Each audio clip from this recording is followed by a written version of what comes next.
चलो मैं स्टार्ट करता हूँ। यहाँ पे दो से तीन इम्पोर्टेंट है, जैसे कि ये वर्कशॉप कैसे यूज करते हैं, प्राइवेसी कैसे रखते हैं, मोबाइल के अंदर काली लिनक्स कैसे रन करते हैं, and negative aspects of cyber security, तो वो हम डिस्कस करते हैं वन बाय वन। तो सबसे पहले हम जाएंगे कि मोबाइल के अंदर सिक्योर सबसे ज़्यादा यूजर तो मोबाइल के अंदर ही रहते हैं, क्योंकि अभी जो टास्क है मतलब यूजर फ्रेंडली हो चुका है, एंड किसी भी जगह पे आप चाहो तो वो रिमोट लोकेशन पे से आप फटाफट से काम कर सकते हो। ये दो एडवांटेजेस है हार्डवेयर एंड सॉफ्टवेयर का। दैट मीन्स के हार्डवेयर पे कंसिडर करें तो ये हो गया आपका मोबाइल, एंड सॉफ्टवेयर में कंसिडर करें तो ये हो गया हमारा क्लाउड। तो क्लाउड की वजह से एंड हैंडी जो डिवाइस है हमारा मोबाइल, एंड इसमें भी हम स्पेसिफिक करें तो ये जो है एंड्रॉइड ऑपरेटिंग सिस्टम, तो इतने यूजर फ्रेंडली है एंड इतने पावरफुल फीचर्स है इसके, तो इसके जरिए हम कुछ भी कर सकते हैं किसी भी जगह से बैठ के। एंड ये जो प्ले स्टोर्स है तो इसके अंदर कुछ भी आपके दिमाग में अंदर जो भी आइडिया आता है वो आइडिया इसके अंदर डाल दो तो वो इसके रिलेटेड आपको एप्लीकेशन मिल जाएगी।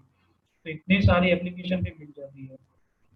जैसे कि अभी मैं चलो अभी कोई स्कूल के बच्चे की बात करते हैं, तो वो फर्स्ट स्टैंडर्ड के अंदर है तो उसको उनको टेबल्स आते हैं, तो टेबल्स के रिगार्डिंग अगर आप सर्च करोगे वो भी एप्लीकेशन मिल जाती है। अभी ये रिसेंटली हमारा अभी ये जो 2-3 दिन से जो वायरल हो रहा है मैसेज के ये एप्लीकेशन इंस्टॉल करो, वो ऑटोमेटिकली आपके फ़ोन के अंदर से जितने भी चाइनीज़ एप्लीकेशन होगी वो आपको लिस्ट आउट कर देगी। लेकिन ये सब जो एप्लीकेशन जो आप इंस्टॉल करते हो तो वो आपका टास्क तो होता ही है, लेकिन इसके बैकग्राउंड के अंदर वो एप्लीकेशन क्या काम करती है वो किसी को पता नहीं है। जो नॉर्मल यूजर सबसे ज्यादा जो रहता है वो क्या करेगा, उनका टास्क कंप्लीट करने के लिए वो एप्लीकेशन इंस्टॉल कर देता है।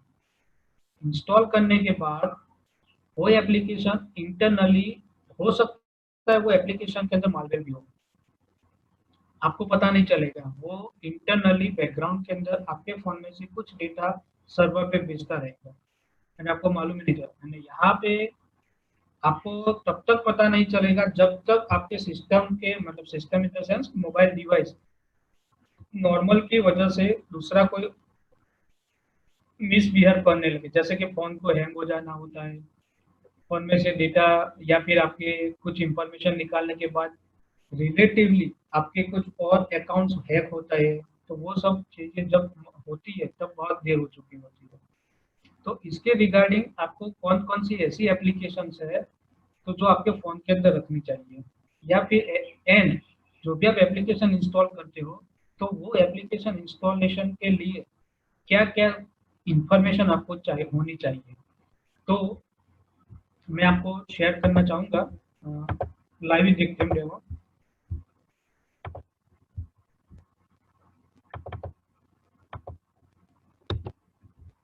मैं गूगल में जाता हूँ एंड play.com।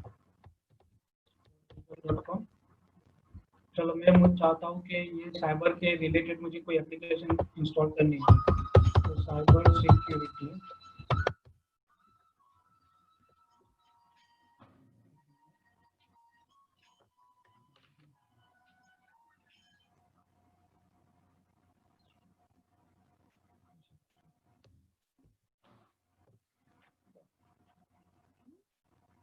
हेलो, हाँ ओके। तो चलो मैंने टॉपिक सर्च किया साइबर सिक्योरिटी, तो इसके अंदर मुझे लॉट्स ऑफ एप्लीकेशन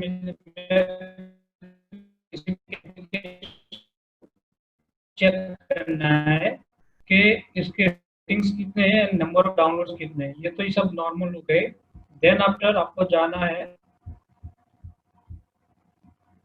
परमिशन के अंदर, चेक करना है व्यू ऑल परमिशन। ओके, तो व्यू डिटेल।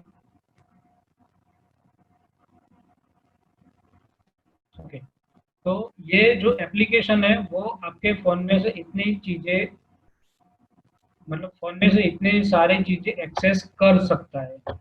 तो receive data from the internet, that means वो एडवर्टाइजमेंट के लिए पर्पज़ के लिए हो सकता है, या फिर नेटवर्क में से कोई अपडेट के लिए।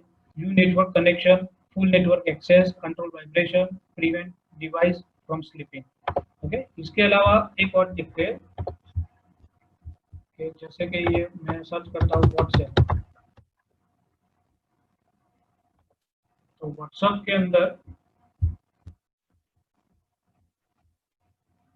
परमिशन देखो।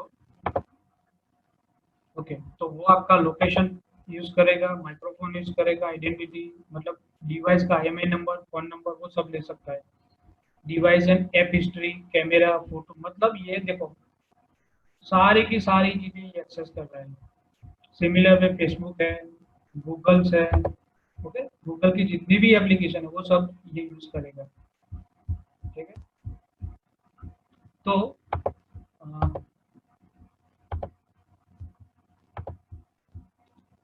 तो आपको, चलो अगर मान लो कि आपको ये यूज करना है, ऐसी सिचुएशन है आपको ये एप्लीकेशन यूज करेंगे, जैसे कि ये फाइल मैनेजर है एंड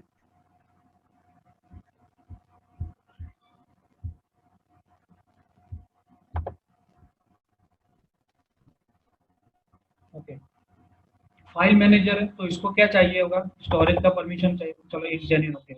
डिवाइस आईडी इसकी जरूरत नहीं है, फोन की जरूरत नहीं है, वाईफाई कनेक्शन की इसकी भी जरूरत नहीं है, ये जरूरत है।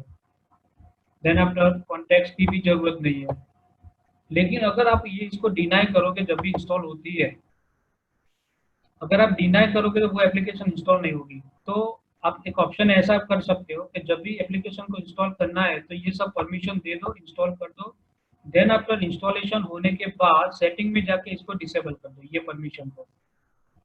ठीक है, तो मैं आपको मेरे फोन के अंदर ही दिखाता हूँ।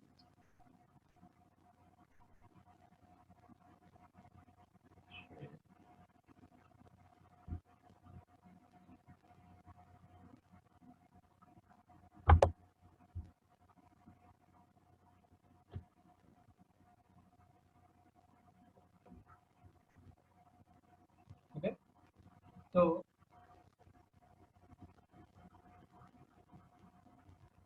आपको हर एक देखो, ये एंड्रॉइड है, सिमिलर में iOS के अंदर भी होगा, एंड ये मेरा फोन Xiaomi का है, रेडमी का। तो इसके अंदर इसका ये जो पैच है, तो इसका कंपेरेटिव टू सैमसंग थोड़ा सेटिंग्स में डिफरेंट होगा, लेकिन कंसेप्चुअल सेम रहेगा। तो सबसे पहले हमें जाना है एप्लीकेशन के अंदर, एप्स में जाओ। ठीक है, देन आफ्टर मैनेज ऐप के अंदर जाओ, एंड इसके अंदर जितने भी एप्लीकेशन इंस्टॉल होगी वो सब आपको यहाँ पे मिल जाएगी। ठीक है, तो मैं सबसे पहले फाइंड करता हूँ ये जो मेरा फाइल मैनेजर था, तो फाइल मैनेजर में क्लिक करता हूँ। ओके, फाइल मैनेजर के अंदर आप देख सकते हो ऐप परमिशन ये रहा। ओके, ये ऐप परमिशन में जाओ, तो ये जो हमने देखा था यहाँ पे स्टोरेज है, देखो यहाँ पे मैंने मैन्युअली डिसेबल कर दिया है। ये कॉन्टेक्ट को मुझे इसको शेयर नहीं करना, टेलीफोन को भी शेयर नहीं करना। इसके अलावा यहाँ पे जो थ्री डॉट दिख रहे हैं आपको ऊपर टॉप पे, तो ऑल परमिशन के अंदर जाओ, एंड इसके अंदर आपको सब कुछ मिल जाएगा, ये एप्लीकेशन कौन कौन सी क्या क्या चीजें यूज करने वाली है। तो ये सब आप रिमूव इसको कर सकते हो यहाँ से, कि अगर आपको ये परमिशन नहीं देनी है तो वो आप यहाँ से डिसेबल भी कर सकते हो। सिमिलर वे में अगर व्हाट्सएप का चेक करूँ, व्हाट्सएप, तो व्हाट्सएप के अंदर परमिशन के अंदर देखो ये सब सारी चीजें ये एक्सेस करेंगे, जैसे कि ये माइक्रोफोन भी यूज कर रहे हैं। दैट मीन्स आपका फोन पड़ा है ना, किसी आपके फ्रेंड के साथ कन्वर्सेशन कर रहे होते हैं, तो वही कन्वर्सेशन ये एप्लीकेशन भी रिकॉर्ड करती है। जो मैंने आपको सेकंड डे में इमेज ग्रुप के अंदर शेयर की थी कि मैं मेरे फ्रेंड के साथ बात कर रहा हूँ, मुझे नया लैपटॉप चाहिए या फिर नई टीवी परचेज करनी है, तो विद इन 1 और 2 डेज के बाद में मुझे इसके रिलेटेड ही एडवर्टाइजमेंट देखने मिलती है। जैसे कि मैं फेसबुक का यूज़र हूँ या फिर जीमेल का यूज़र हूँ, तो जो जहाँ पे भी एडवर्टाइजमेंट मुझे दिखती है तो वो मेरे इंटरेस्ट के हिसाब से एडवर्टाइजमेंट आ जाती है। तो ये सब आपको अननेसेसरी परमिशन को रिमूव करना है। ठीक है, एक और चीज है, हमारे सिस्टम के अंदर एक एंड्रॉइड आर्किटेक्चर के अंदर क्या होता है कि एक सेंट्रलाइज सिस्टम होती है। जैसे कि ये कॉन्टैक्ट है, वो एंड्रॉइड की प्रोडक्ट है, कॉन्टैक्ट नाम की एप्लीकेशन ही है, वो एंड्रॉइड की है। वो कॉन्टैक्ट की एप्लीकेशन दूसरी एप्लीकेशन यूज करते हैं। तो अगर आपको ऐसा फाइंड करना है के कंटेंट है तो वो कितनी एप्लीकेशन यूज कर रही है। तो आप यहाँ से जा सकते हो। तो चलो मैं देखा देता हूँ। तो एप्स के अंदर परमिशन में जाऊंगा। तो परमिशन के अंदर यहाँ पे देखो, ये मेरी इनबिल्ट एंड्रॉइड ऑपरेटिंग सिस्टम की प्रोवाइडेड एप्लीकेशन है। जैसे कि ये माइक्रोफोन पे मैं क्लिक करता हूँ, तो माइक्रोफोन जो है आपकी, तो वो माइक्रोफोन कितनी एप्लीकेशन यूज करती है तो आप देख सकते हो कि कैमरा है, फेसबुक है, फिल्मों है, मतलब जो भी एप्लीकेशन यूज करेंगे वो सब यहाँ पे शो हो जाएगी। आप यहाँ से इसको कंट्रोल भी कर सकते हो। सिमिलर में आपका लोकेशन, तो आपका लोकेशन की कितनी एप्लीकेशन यूज करती है ये भी दिखाएंगे। ठीक है। देन आफ्टर कॉल लॉग, कितनी एप्लीकेशन आपका कॉल रिकॉर्ड कर सकती है, तो ये रही। ठीक है। तो ये आपको फ्रीक्वेंटली चेक करना है। तो जो भी आप एप्लीकेशन इंस्टॉल करते हो, इंस्टॉलेशन पे टाइम टाइम पे कंपलसरी वो आपको फोर्स करता है कि यही आपको परमिशन यूज करनी होगी। कई जगह पे क्या होता है कि कोई एप्लीकेशन ऐसा इसके अंदर मालमेल आ जाता है, तो वो जब भी कोई बैंकिंग का ट्रांजेक्शन होता है तो वो आपका ओटीपी ऑटोमेटिकली ले लेता है। तो वो ओटीपी कैसे लेता है, यहाँ पे आप देख सकते हो एसएमएस की एप्लीकेशन है। तो एसएमएस की एप्लीकेशन कौन कौन एप्लीकेशन यूज कर रही है, तो इतनी सारी एप्लीकेशन यूज कर रही है। तो इसके रिगार्डिंग कोई भी एप्लीकेशन, मतलब ये जितनी एप्लीकेशन का अनेबल है वो सारी की सारी एप्लीकेशन आपके मैसेजेस रीड कर सकती है without your knowledge in a background. ठीक है। तो ये सब प्रिवेंशन आपको करना है। तो ये एक और चीज हो गई। तो ये सब मालवेयर ना आए, एडवर्टाइजमेंट ना आए, तो ऐसा कुछ करना है तो आपके फोन के अंदर एक अच्छा खासा एंटीवायरस होना चाहिए। ओके। तो एंटीवायरस के लिए आप प्ले स्टोर में जाके जो स्टैंडर्ड एंटीवायरस है मैं उसके रिगार्डिंग बात करता हूँ। तो एक तो है कास्पर्स का, आप यूज कर सकते हो। कास्पर्स का इंटरनेट सिक्योरिटी, तो ये रही। ठीक है। तो अगर आप ये जो एप्लीकेशन इंस्टॉल करोगे तो इसकी कुछ स्क्रीनशॉट रखे होते हैं, तो वो आप चेक करो। ठीक है। स्क्रीनशॉट से आपको फीचर्स का बारे में पता चल जाएगा। एंड यहाँ पे जो देखो स्टॉप पे कास्पर्स का है फ्री एंटीवायरस, इसके नीचे इसका कंपनी का नेम होगा। कास्पर्स का है लैब स्विट्जरलैंड।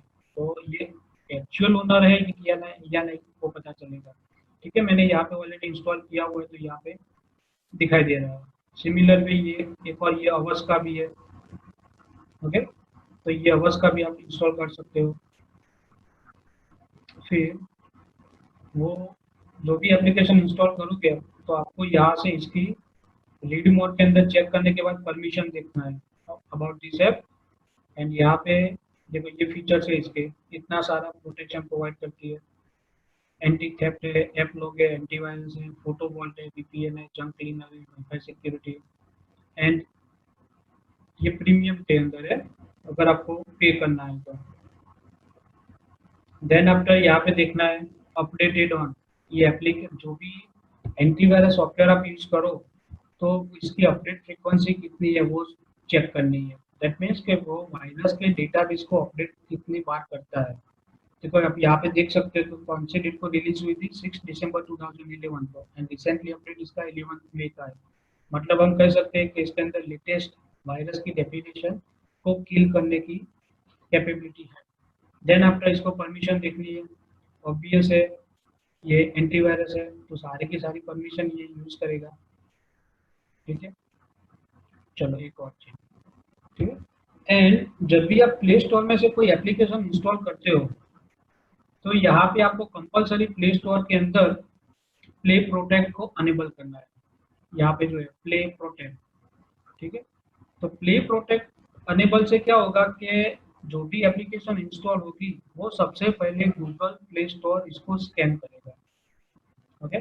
तो स्कैन करने के बाद अगर इसको कुछ ऐसी एप्लीकेशन मिलती है सस्पिशियस या फिर मेलिशियस एप्लीकेशन मिलती है तो वो आपके फ़ोन के अंदर नहीं आने देगा। ठीक है। तो आप यहाँ पे देख सकते हो कि रिसेंटली स्कैन है कितनी है, 103 प्लस है, तो ये 109 टाइप की एप्लीकेशन है। एंड एप्लीकेशन स्कैन हुई थी 739 को। ठीक है? तो इसके ऊपर सेटिंग्स, ये जो विंडो है सेटिंग के ऊपर जाओ तो यहाँ पे देखते हो scan app with play protect, improve harmful app detection also. Okay? तो ये भी एक अनेबल रखना है आपको. ओके. ओके, इसके अलावा अगर मान लो कि ये सब एप्लीकेशन आपको, आप नॉर्मल यूजर, चलो अगर मान लो कि आपको ये सब नहीं आता है, बराबर, ठीक है, तो मैन्युअली चेक करना थोड़ा दिक्कत जैसा लगता है या फिर वगैरह वगैरह, तो आप प्ले स्टोर के अंदर रेडीमेड एप्लीकेशन भी अवेलेबल है. जैसे कि आप ऐसा चेक कर सकते हो कि कौन सी एप्लीकेशन कितना डेटा यूज कर कंज्यूम करती है, कितने कितने टाइम के लिए ये एप्लीकेशन ऑन रही है, कितनी एप्लीकेशन बैकग्राउंड के अंदर चल रही है, वो सब आप रेडीमेड एप्लीकेशन के जरिए प्रोटेक्ट कर सकते हो. तो मैंने आपके लिए एप्लीकेशन कुछ इंस्टॉल की है, तो इसमें से मैं आपको दिखाना चाहूँगा कि ये परमिशन मैनेजर वाली एप्लीकेशन है. जैसे कि परमिशन मैनेजर है, तो ये परमिशन मैनेजर की एप्लीकेशन, तो जो भी आप एप्लीकेशन पे क्लिक करोगे, जैसे कि ये मेरे एक एप्लीकेशन है, ये डेली हंट की है, तो डेली हंट पे मैं क्लिक करूंगा, तो देखो आप, ये एप्लीकेशन जो है इतनी सारी परमिशन की रिक्वेस्ट की थी इसने इंस्टॉलेशन के टाइम पे, लेकिन मैंने यहाँ पे सब कुछ डिसेबल कर दिया है.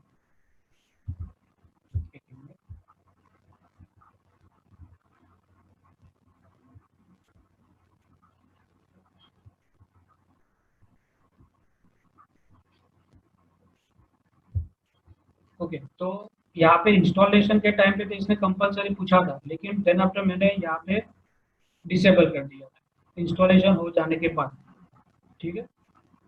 देन आफ्टर आप देख सकते हो सिस्टम की जो भी एप्लीकेशन है, सिस्टम की ये एप्लीकेशन है, ये इतनी एप्लीकेशन सिस्टम की, एंड वो एप्लीकेशन का यूज कौन से एप्लीकेशन कर रही है. जैसे कि ये मैसेजिंग है, तो मैसेजिंग एप्लीकेशन इतनी यूज कर रही है.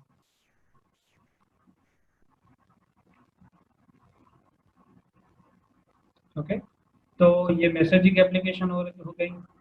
Then after permission, second tab जो है यहाँ पे नीचे ऑल एप्स की पास में परमिशन की है, तो आप यहाँ पे देख सकते हो कि कैलेंडर है, तो कैलेंडर जो सिस्टम का है, वो कैलेंडर कौन कौन सी एप्लीकेशन यूज करने वाली है. ओके. देन आफ्टर कैमरा की कौन कौन सी यूज करेगी, कॉन्टेक्ट तो कौन कौन के ऐप, मतलब ये सब आप चीजें चेक कर सकते हो मैन्युअली, इजीली यूजर फ्रेंडली. तो ये एप्लीकेशन का नाम है परमिशन मैनेजर, एंड ये इजीली आपको प्ले स्टोर में से मिल जाएगी.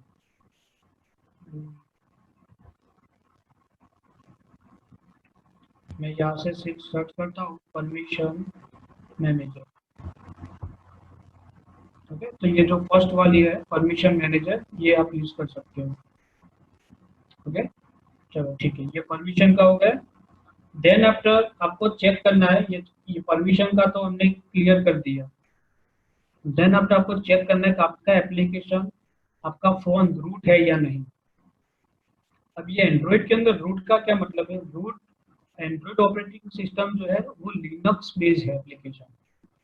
एंड्रॉइड जो एप्लीकेशन है वो लिनक्स बेस्ड एप्लीकेशन है. तो लिनक्स बेस्ड एप्लीकेशन के अंदर जो मेन यूजर रहता है, वो यूजर को नाम बोलते हैं रूट यूजर बोलते हैं. तो अगर मान लो कि आपकी Android system root user enable है, तो आपके सिस्टम के अंदर वल्नरेबिलिटी बढ़ जाएगी.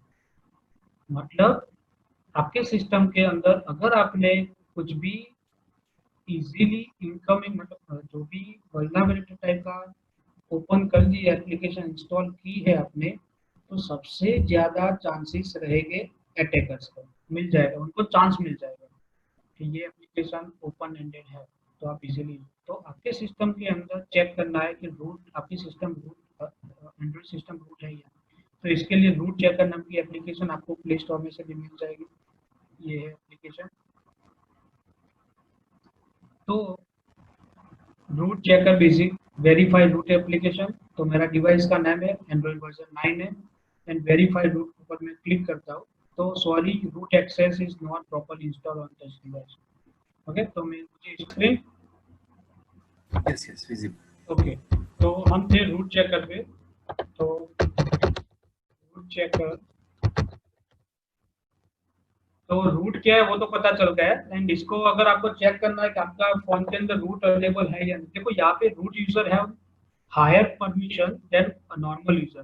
तो यहाँ पे रूट के बेनिफिट्स भी कुछ और ज्यादा है। जैसे भी कई कई एप्लीकेशन को, अगर आपको एप्लीकेशन वो है जो हार्डवेयर के साथ काम करती है, मतलब इसको जीपीएस का एक्चुअल लोकेशन चाहिए, मतलब जीपीएस का एक्चुअल कोऑर्डिनेट चाहिए होते हैं इंटरनली, तो वो कुछ एप्लीकेशन ऐसी होती है तो वो फोर्सफुली आपको फोर्स करती है कि आपके फोन रूटेड नहीं है, उसको रूट कीजिए। तो अगर वो टास्क आपको कंपलसरी लगता है तो वो आप उस टाइम पे इसको रूट अनेबल कर सकते हो। अदरवाइज क्या है कि अगर आपके फोन के अंदर रूट अनेबल नहीं है वही बेटर रहेगा। ठीक है, तो मैं यहाँ पे इसके स्क्रीनशॉट है वही चेक दिखाता हूँ। तो वेरीफाई योर रूट स्टेटस का मतलब ये एप्लीकेशन है रूट चेकर की, तो इसके जरिए आप चेक कर सकते हो।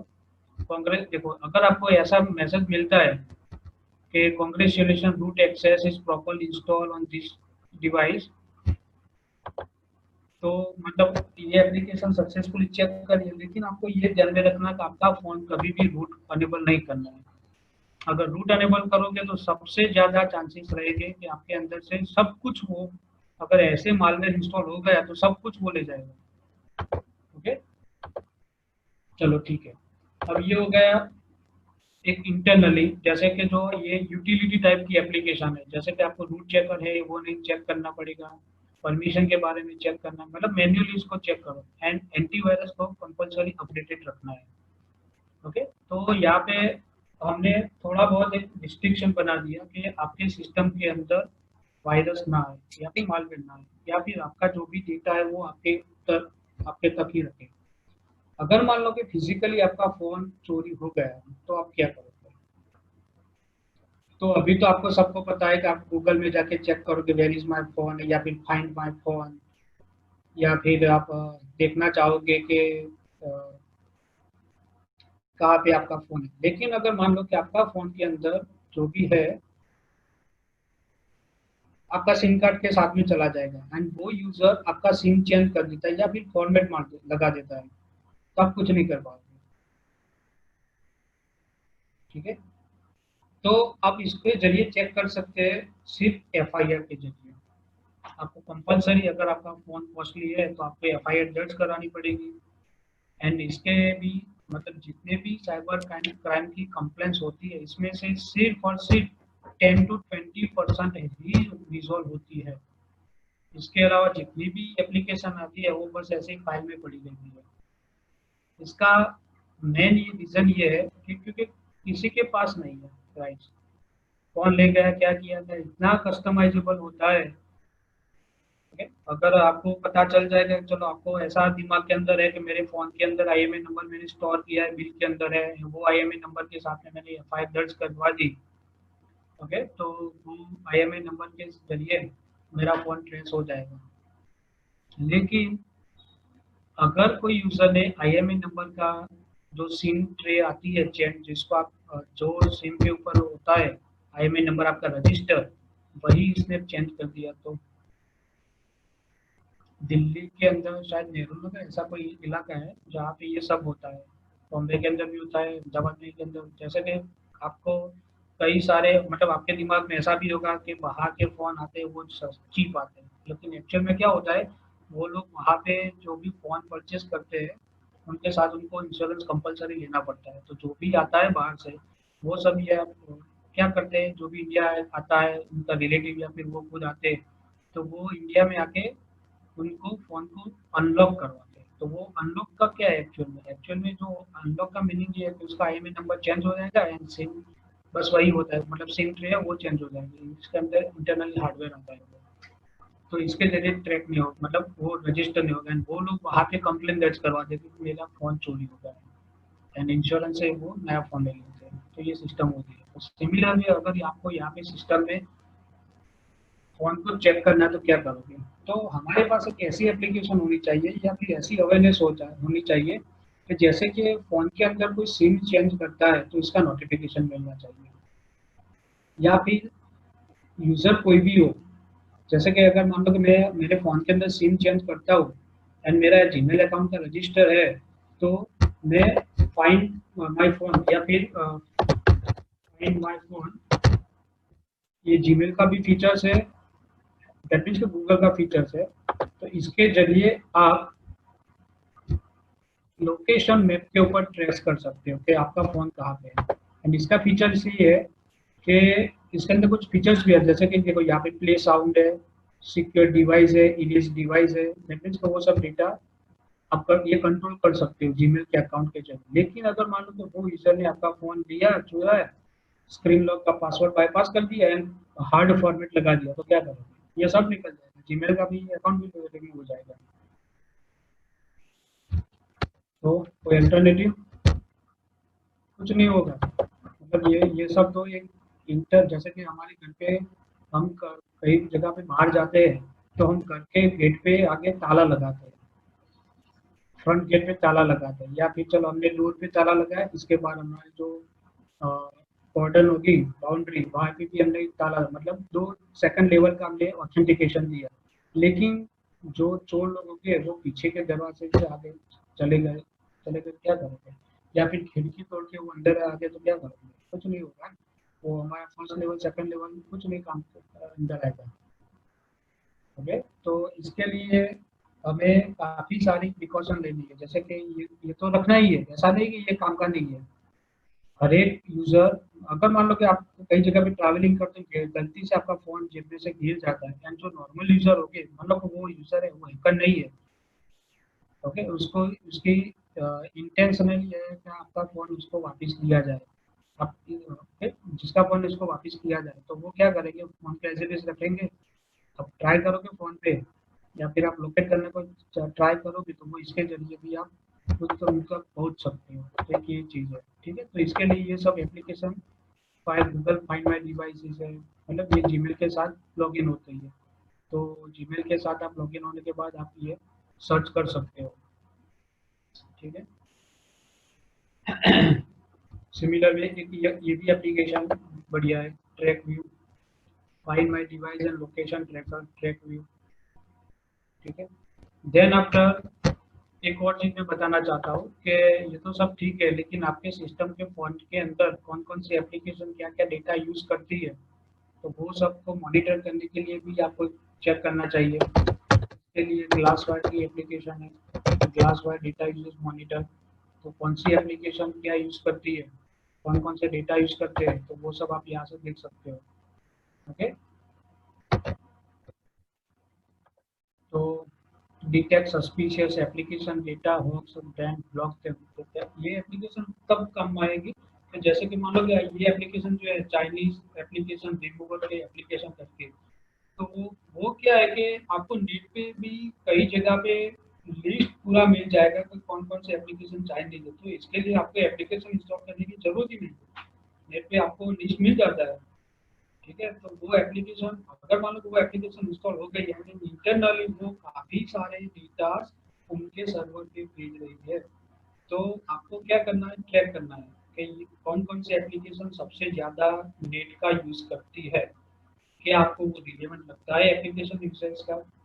क्या, जैसे कि मान लो कि आप यूट्यूब फ्रीक्वेंटली चेक करते हो, या फिर यूट्यूब के अंदर मूवी देखते हो, तो आपको पता ही चलेगा, हाँ मैंने मूवी देखा था, तो इसके अंदर 700 MB कंज्यूम हुआ है, तो वो लीगल है, मतलब सही है। तो इसके जरिए भी एप्लीकेशन है, आप देख सकते हो। एंड एज वेल एज आपके सिस्टम के अंदर एंड्रॉइड भी प्रोवाइड करता है डेटा यूजेस का, तो इसके अंदर भी आप चेक कर सकते हो कि कौन सी एप्लीकेशन कितना डेटा कंज्यूम करती है। सिमिलर वे बैटरी का भी कंज्यूमेशन होता है, तो बैटरी भी चेक कीजिए कि कौन सी एप्लीकेशन सबसे ज़्यादा प्रोसेसर का यूज़ करती है, कोर का यूज़ करती है, ठीक है। तो ये हो गया डेटा का मॉनिटर। सिमिलर वे अगर आपको हार्डवेयर लेवल का सर्चिंग करना है, तो CPU X करके एप्लीकेशन है, या फिर CPU Z, जो भी है। तो आपके सिस्टम के अंदर जितने भी हार्डवेयर है, जैसे कि प्रोसेसिंग डिवाइस, जैसे कि रैम हो गई एंड प्रोसेसर है, तो वहीं पे प्रोसेसिंग होता है, तो इसके जरिए आप चेक कर सकते हो। तो ये आपका डिवाइस नेम है, इसके अंदर 4 कोर है, जितने 8 कोर है, ऑक्टा कोर है, ड्यूअल कोर है, वो सब जो है इतने प्रोसेसर्स होते हैं। तो यहाँ पे आप देख सकते हो CPU 0 300 मेगा, CPU 1 CPU 2 33 वगैरह वगैरह। तो आप देख सकते हो ये डिवाइस की इंफॉर्मेशन आ गई, इंटरनल मेमोरी, रैम कितनी है, टोटल रैम, देन आफ्टर यहाँ पे देखो सिस्टम का बूट लोडर, मतलब जब से स्टार्ट हुआ, रिस्टार्ट किया तब से ये कितना टाइम ऑन है। Then after battery, okay, battery का टेम्परेचर कितना कब बढ़ता है, रिड्यूस होता है। सेंसर, सेंसर मतलब हमारे फ़ोन के अंदर काफ़ी सारे सेंसर्स होते हैं, तो वो सब का पैरामीटर्स यहाँ पे मिल जाएगा आपको। ओके, इसके अलावा CPU एक्स बढ़िया है, CPU जेड है ये।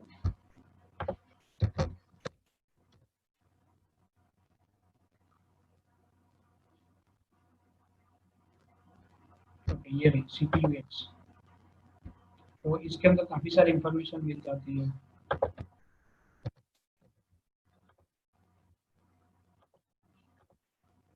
ओके, ये सब टूल्स के आपको टेस्ट भी मिल जाएंगे, मतलब जितने भी हार्डवेयर ओरिएंटेड सेंसर्स है, display, multi touch, year speaker, loud speaker, ये सब आपको मिल जाएंगे, तो आप ये भी यूज़ कर सकते हो। ठीक है, इसके अलावा एक और एप्लीकेशन है स्टे फ्री करके, स्टे फ्री।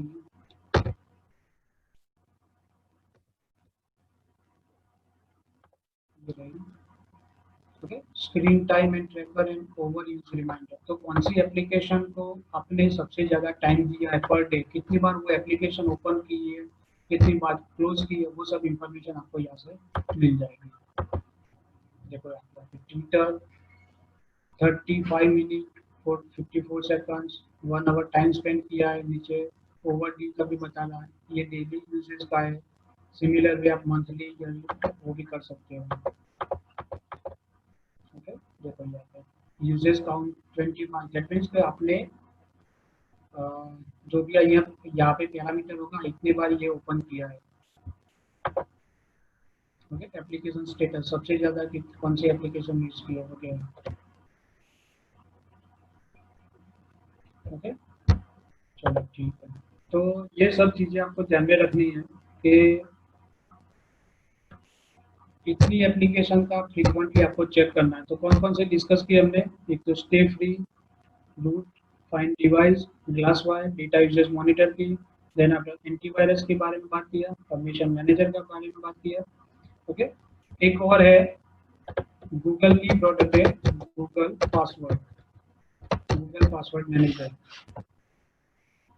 ओके, तो देखो पासवर्ड मैनेजर है यहाँ पे, लेकिन कंपनी कौन सी है, दूसरी है, तो हमें ये नहीं चेक करना है, यहाँ में गूगल ऑथेंटिकेटर, गूगल एलएलसी की चेक करना है। तो गूगल ऑथेंटिकेटर ये एप्लीकेशन की यूज ये होता है कि अगर आपको मल्टीपल पासवर्ड्स है उनका ऑथेंटिकेशन प्रोवाइड करना है तो ये बेनिफिशियल रहेगा, एंड यहाँ पे मल्टीपल पासवर्ड भी सेव करता है ये गूगल ऑथेंटिकेटर, एंड इसके ऊपर हम ट्रस्ट कर सकते हैं। ठीक है, ठीक है, तो ये एप्लीकेशन आप यूज कर सकते हो। ओके, चलो अब थोड़ा टॉपिक चेंज करते हैं, मोबाइल का इतना सफिशियंट है। ठीक है, तो हम थोड़ा वेब पे चले जाते हैं, या फिर कुछ अगर आपको प्रांक एप्लीकेशन चाहिए, चलो इसके बारे में बात करते हैं। तो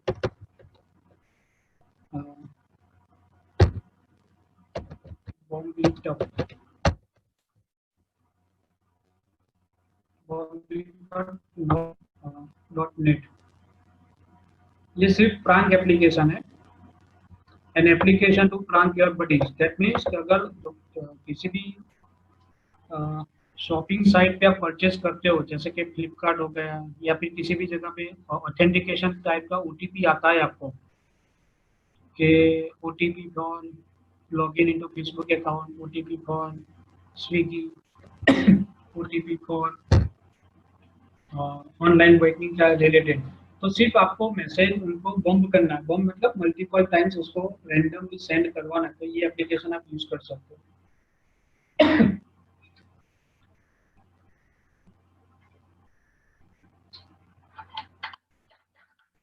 ओके, तो एक्चुअल सर्वर में से ये डेटा नहीं जाएगा, सिर्फ ये क्या करेगा कि यूजर को महसूस कराएगा, हाँ ऐसे मल्टीपल मैसेजेस आते हैं। ठीक है, एंड फ्रीवेयर है। ओके, एंड यहाँ पे जो नोट लिखिए वो मेंशन कीजिए, रीड कीजिए। This tool is for fun purpose only. If anyone is using it for revenge, he himself is responsible. Developer is not responsible. Okay, तो ये फन पर्पस के लिए आप यूज करोगे. ओके, चलो यहाँ पे आपको एंड्रॉइड का वर्जन भी मिल जाएगा, एंड्रॉइड की है. ओके, चलो इसके अलावा एक और एप्लीकेशन है टेक्स्ट इट नाउ या फिर second line. Second line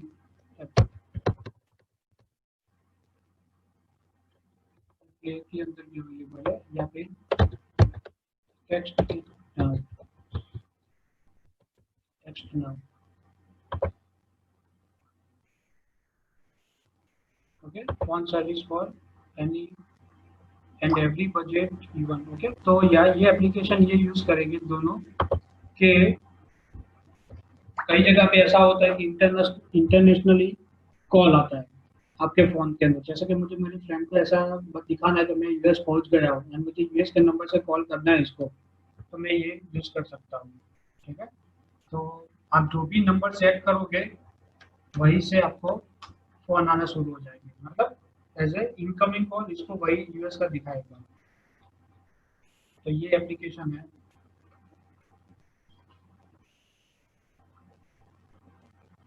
okay,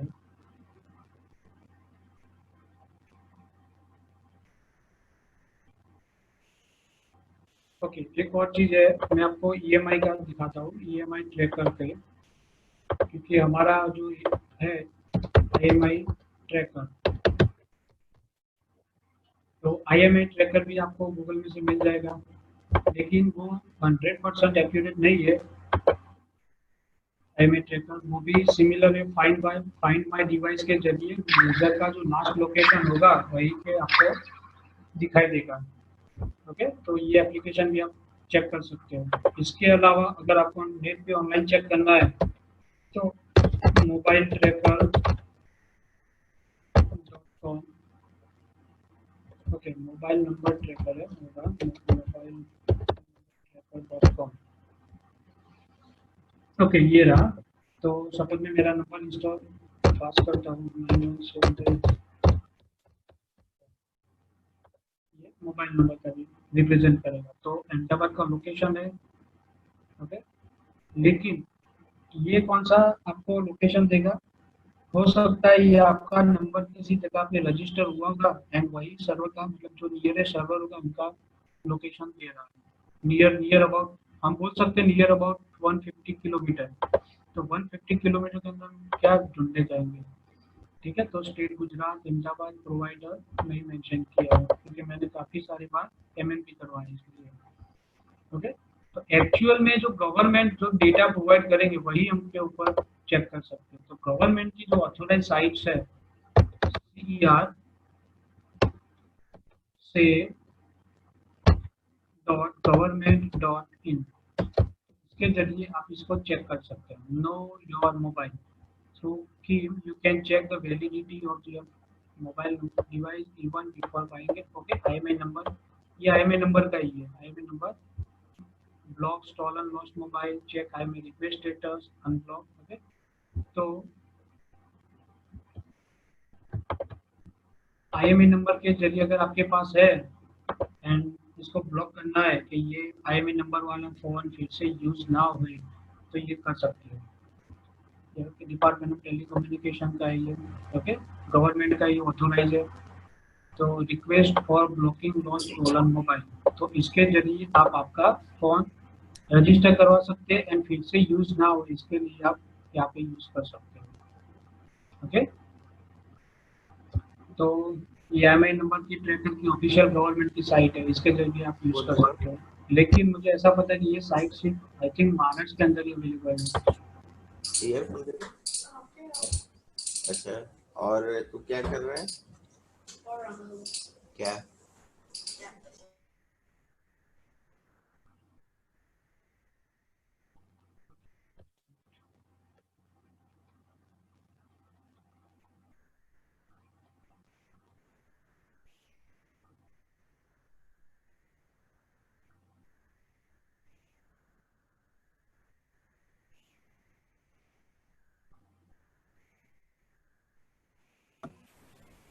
In the present, sir, your voice is not clear. wait.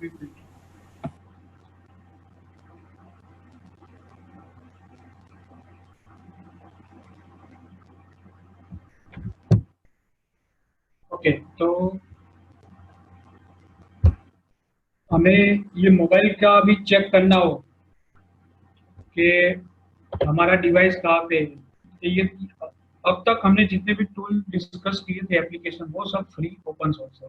लेकिन अगर आपको ऐसा लगता है सेंसिटिव हो, जैसे कि कोई प्रधानमंत्री का बेटा हो या फिर कोई मिनिस्टर का बेटा हो या फिर कोई सेलिब्रिटी का कोई रिलेटेड हो, उनको कंपलसरी चेक करना पड़ता है कि ये नॉर्मल, मतलब जो नॉर्मल सिचुएशन हो तो ठीक है। चलो, अगर कोई सस्पेशियस एक्टिविटी ना हो इसके साथ, तो इसके लिए कंपलसरी ट्रैकर जैसा कुछ डिवाइस उनके बैग पे ऊपर या फिर उनके साथ किचन में या फिर उनके व्हीकल के अंदर भी लगवाते हैं।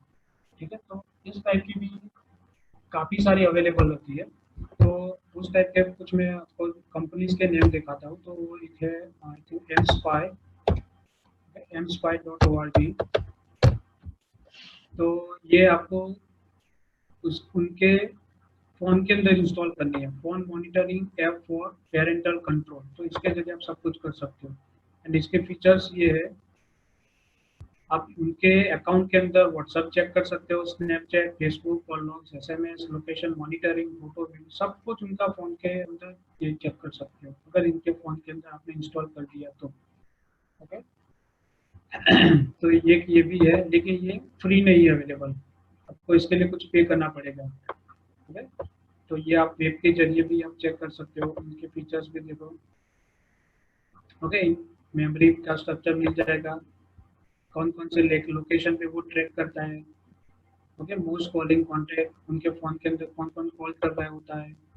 Okay, device information, account information, मतलब जो लोग उनके फ़ोन पे जो भी कर सकते हैं वो सब आप रिमोटली बैठे बैठे आप इनको ट्रैक कर सकते हो। ठीक है, उनके लोकेशन में ट्रैवल हिस्ट्री भी दिखाई देगा मैप के ऊपर। ओके, ये टाइम के हिसाब से मिल जाएगा। ओके, तो ये स्पाइंग है। अगर मान लो, देखो, आपको इतना तो पता चल गया कि मोबाइल के अंदर ऐसी एप्लीकेशन होती है जो सब ट्रैक होती है। ठीक है ना, अगर मान लो कोई हैकर को ऐसा कुछ करना है तो सिमिलर काइंड की एप्लीकेशन आपको आपके ध्यान के बाहर के अंदर आपके फोन के अंदर इंस्टॉल कर देगा, एंड वो सब ये इंफॉर्मेशन लेता है illegally. It's called hacking. Market के अंदर ये सब जेन्युइन अवेलेबल है, एथिकली अवेलेबल है, लेकिन इसको गलत यूज करना है, इसको हैकिंग। तो हमारे पास चीज है, इसको गलत तरीके से यूज करवाना है। दैट मीन अगर गलत तरीके से यूज करने के लिए मैं क्या करूंगा, यूजर को कुछ लालच दूंगा कि यहाँ पे क्लिक करो आपको 100 पॉइंट्स मिलेंगे, यहाँ पे क्लिक करो आपको 2 मूवी टिकट्स मिलेगी, वगैरह वगैरह करके। ठीक है ना, तो सब कुछ मार्केट के अंदर है, लेकिन उनको कैसे यूज करना है वो यूजर के ऊपर डिपेंड है। तो हैकर्स को हम इनवाइट करने नहीं जाते। ठीक है, हैकर्स खुद हमें इनवाइट नहीं करते, हम उनको हैकर को इनवाइट करते हैं। जैसे कि आपके फोन के अंदर रूट अनेबल कर दिया आपने, ये रूट अनेबल कर दिया, या फिर कुछ ऐसी एप्लीकेशन आपने इंस्टॉल कर दी जो इसका एम स्पाई टाइप की हो, तो वो सब कुछ करेगा। ठीक है ना, चलो एक और है स्पाई ह्यूमन। ह्यूमन करके है, वो सिमिलर काइंड की एप्लीकेशन है। तो जो वो भी सब कुछ पेरेंटिंग कंट्रोल टाइप का है। यानी ये अगर आपको चेक करना है तो ये 7 days free trial premium subscription आपको देता है। Okay, no phone root required, monitor all call details, SMS, browsing history and much more. ये सब रिमोट पे बैठे बैठे आप ये सब देख सकते हो। ओके, तो व्यू डेमो पे मैं क्लिक करता हूँ। तो देखो, ये एक डेमो है, एक्चुअल डेटा नहीं है। तो इसके अंदर आप देख सकते हो कि कितने यूजर ने ये पर्टिकुलर नंबर पे कॉल किया है, उनका लोकेशन क्या है, कॉल डिटेल। ओके, तो किन किन यूजर ने कॉल किया था, कितने ड्यूरेशन पे किया था, कौन से डेट को किया था, ये सब आप एक्सपोर्ट भी रिपोर्ट के जरिए कर सकते हो। यूजर के मोबाइल के अंदर कौन कौन सी एप्लीकेशन है इंस्टॉल, अनइंस्टॉल किया, कुछ किया था इसने, वॉइस रिकॉर्डिंग, या फिर वो यूजर के मोबाइल के अंदर अगर मान लो कि कॉल रिकॉर्डिंग है तो वो सब भी आप यहाँ से देख सकते हो। ओके, सब कुछ मिलता है। यूजर का फोन का फाइल एक्सप्लोरर देख सकते हो आप, कैमरे के अंदर 2 फोटोज है, वीडियो वगैरह वगैरह। ओके, लेकिन ये 7 डेज का फ्री ट्रायल है, तो अगर आपको चेक करना हो तो वो यूज कर सकते हो फ्री अकाउंट के जरिए 7 डेज के लिए। ओके, तो ये दो हो गई M spy and spy human. एक और है मोबाइल ट्रैकर free.com। ओके, तो ये भी parental control based monitoring solution, a free application with many features। Keep on eye on your children, monitor your employ, backup your data वगैरह। तो इसका भी हम डेमो देते हैं।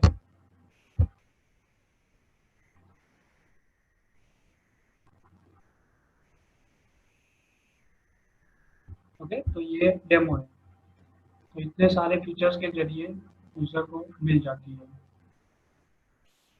ओके, तो इसका ओवरव्यू देखते हैं कि कौन कौन से स्टेप्स आपको फॉलो करने हैं। कि जैसे कि मोबाइल की सेफ्टी के लिए तो सबसे पहले चेक करना है बूट लोडर इज अनलॉक्ड और अनलॉक।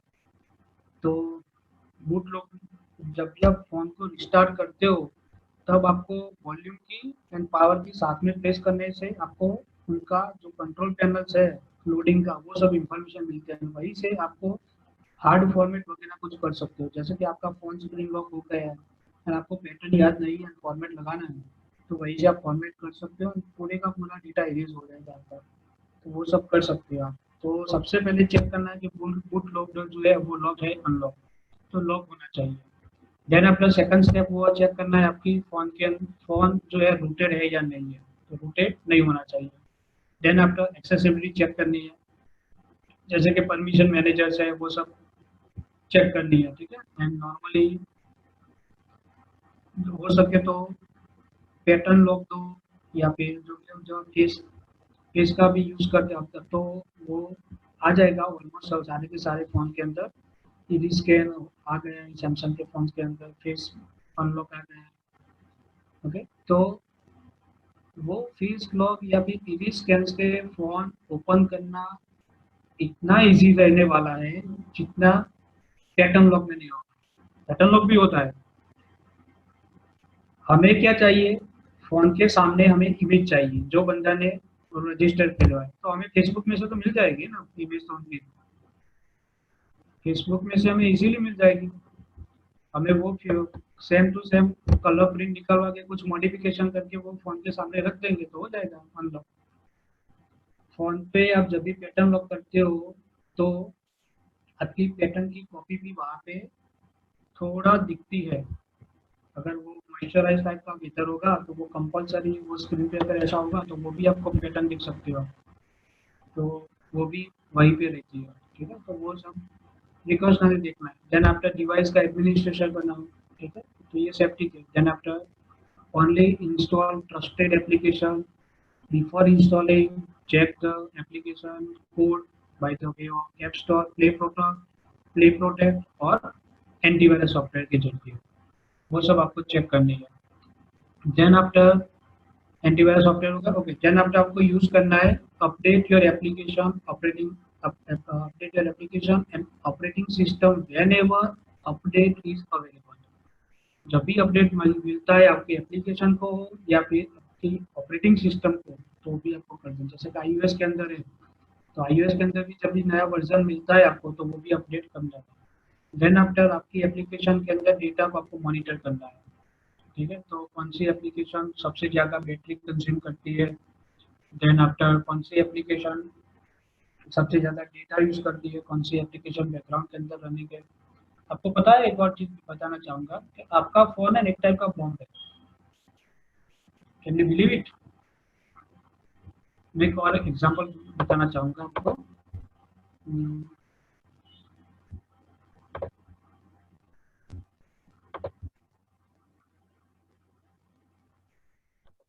Cyber weapon.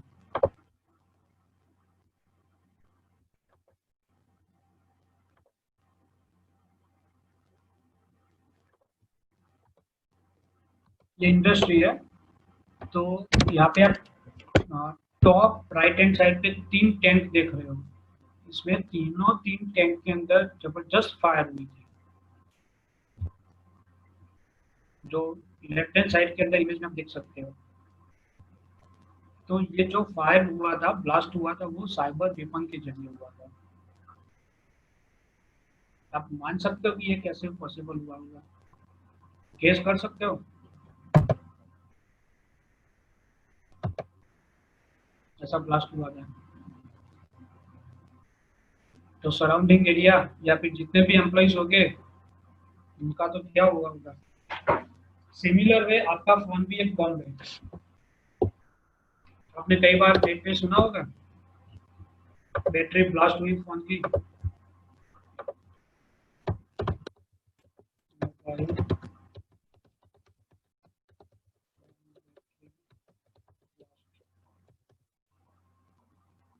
वीडियो देखता हूँ।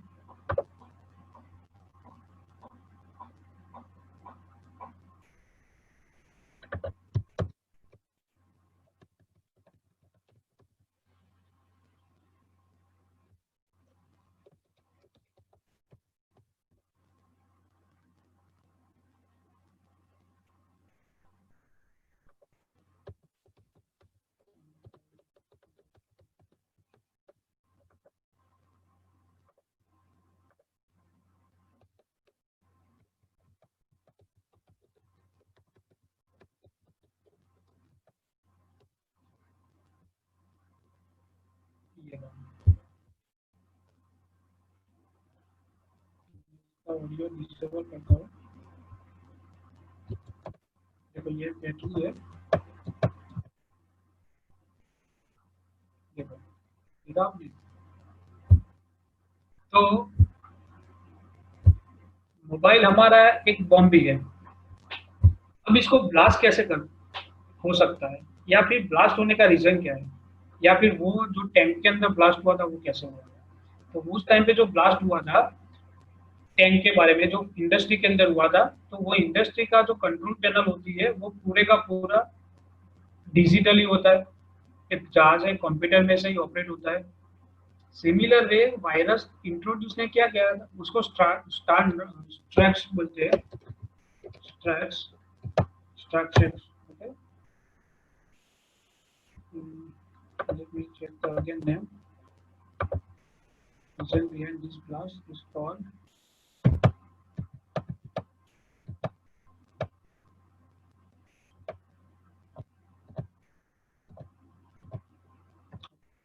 स्टक्सनेट बोलते हैं इसको, वायरस को स्टक्सनेट बोलते हैं,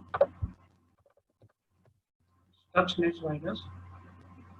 तो वो एक छोटा सा वायरस ही था। जब वो वायरस सिस्टम के अंदर आ गया, उसने पैरामीटर चेंज किया, वोल्टेज मतलब उसको प्रेशराइज कर दिया वो टैंक को, एंड वो ब्लास्ट हो गया। सिमिलर वे मोबाइल के अंदर भी मान लो कि कोई ऐसा मालवेयर आ जाता है, वो आपको बैटरी कंज्यूम ज्यादा करता है। बैटरी कंज्यूम करना दैट मीन्स कि वो आपका प्रोसेसर का यूज ज्यादा करता है। प्रोसेसर का यूज ज्यादा होगा तो क्या होगा, फोन आपका हीट होगा। हीट क्यों होगा? बैटरी का कंजप्शन ज्यादा होगा, देन आफ्टर वो ब्लास्ट होगा। वो छोटा सा ब्लास्ट तो हो जाएगा ना। तो वो वायरस जैसे कि आप सिस्टम के अंदर, लैपटॉप के या फिर पीसी के अंदर यूज करते हो, तो वो फैन बहुत ज्यादा नॉर्मल स्पीड से बहुत ज्यादा स्पीड में घूमने लगता है। वो क्या है, उसका प्रोसेसर का कंजप्शन ज्यादा होता है। तो इसके लिए भी आप उसको चेक कर सकते हो। तो टास्क मैनेजर में जाओ, एंड टास्क मैनेजर में से देखो सीपीयू का यूजेज कंजप्शन कितना है। अभी मेरा सीपीयू का कंजप्शन 40% है आउट ऑफ 238 गीगास। मेमोरी का देखो, ये सब कंटिन्यूसली आपको चेक मॉनिटर करते रहना है। ओके, एंड ये कंजप्शन जो 42 पर 33% हो रहा है, इसके अंदर कौन कौन सी प्रोसेस ज्यादा यूज कर रही है? तो सीपीयू के अंदर सबसे ज्यादा 32% मेरी जूम एप्लीकेशन यूज कर रही है। तो इट्स अ वैलिड, मुझे पता है कि मैं अभी जूम के अंदर ऑनलाइन हूँ। अगर मान लो कि मैंने जूम बंद कर दिया, जूम यूज ही नहीं करता, नहीं इतने हैं, तो मुझे जूम पे डाउट करना पड़ेगा कि जूम कुछ डेटा मेरे सिस्टम में से भेज रही है या फिर कुछ सर्वर के साथ कम्युनिकेशन करती है। तो ये सब चीजें आपको देखना है। तो आप देख सकते हो विंडोज की सिस्टम है, प्रोसेस मॉनिटर, प्रोसेस मॉनिटर,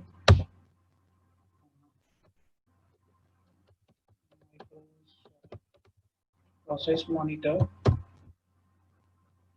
अगर ये आपको इनसफिशिएंट लगता है, डिटेल के अंदर आपको देखना है, तो आप प्रोसेस मॉनिटर भी देख सकते हो।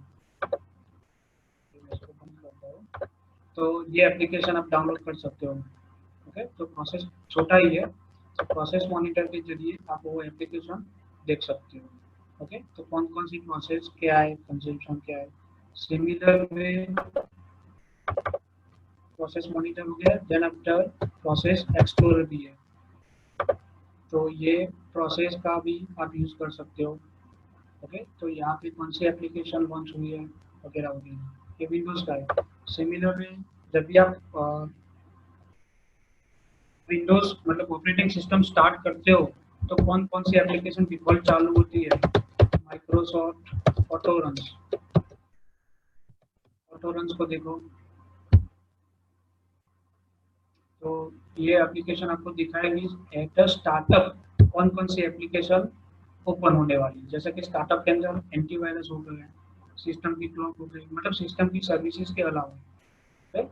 तो स्टार्टअप के अंदर मैं मान लो कि नोटपैड वाली वो फाइल रख देता हूँ या फिर कोई एप्लीकेशन का शॉर्टकट में रख देता हूँ, तो जब भी विंडो स्टार्ट होगा तो मेरी एप्लीकेशन बाय डिफॉल्ट ओपन होने वाली है। सिमिलर वे आपके सिस्टम के अंदर इनबाउंड मतलब जो भी डेटा जाता है आता है, तो यही इसके माइक्रोसॉफ्ट की प्रोडक्ट है, वो आपको होनी चाहिए टीसीपी व्यू। टीसीपी व्यू का भी यूज कर सकते हो। तो टीसीपी व्यू के जरिए आप विंडोज के अंदर कौन कौन सा डेटा मतलब बाइट्स यूज होता है। चलो मैं इसको डाउनलोड करके चेक करता हूँ। तो अभी हमने हमारा जो डेट कंजप्शन जो जो एप्लीकेशन सबसे ज़्यादा यूज करती है वो कौन सी है, जूम एप्लीकेशन। तो हमें जूम का आईडी चेक करना होगा। ये हम ट्रैक कर सकते हो कि कौन सी एप्लीकेशन जो देखो मैंने टीसीपी भी एप्लीकेशन, ओके सॉरी मैंने गलत क्लिक कर दिया।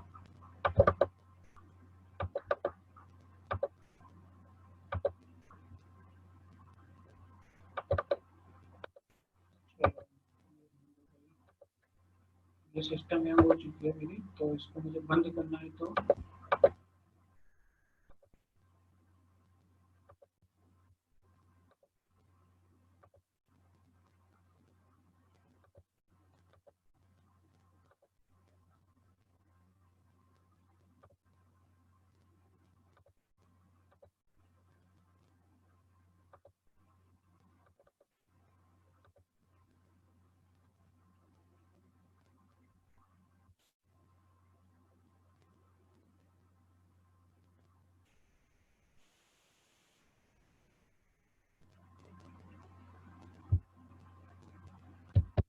चलो अभी स्किप करते हैं इसको।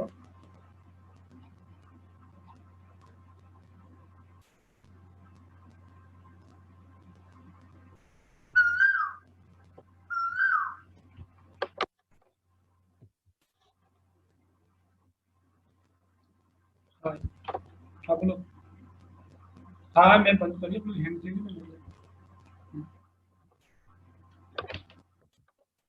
ओके चलो, ये हो गई टीसीपी व्यू। चलो मैं इसको इंस्टॉल करता हूँ।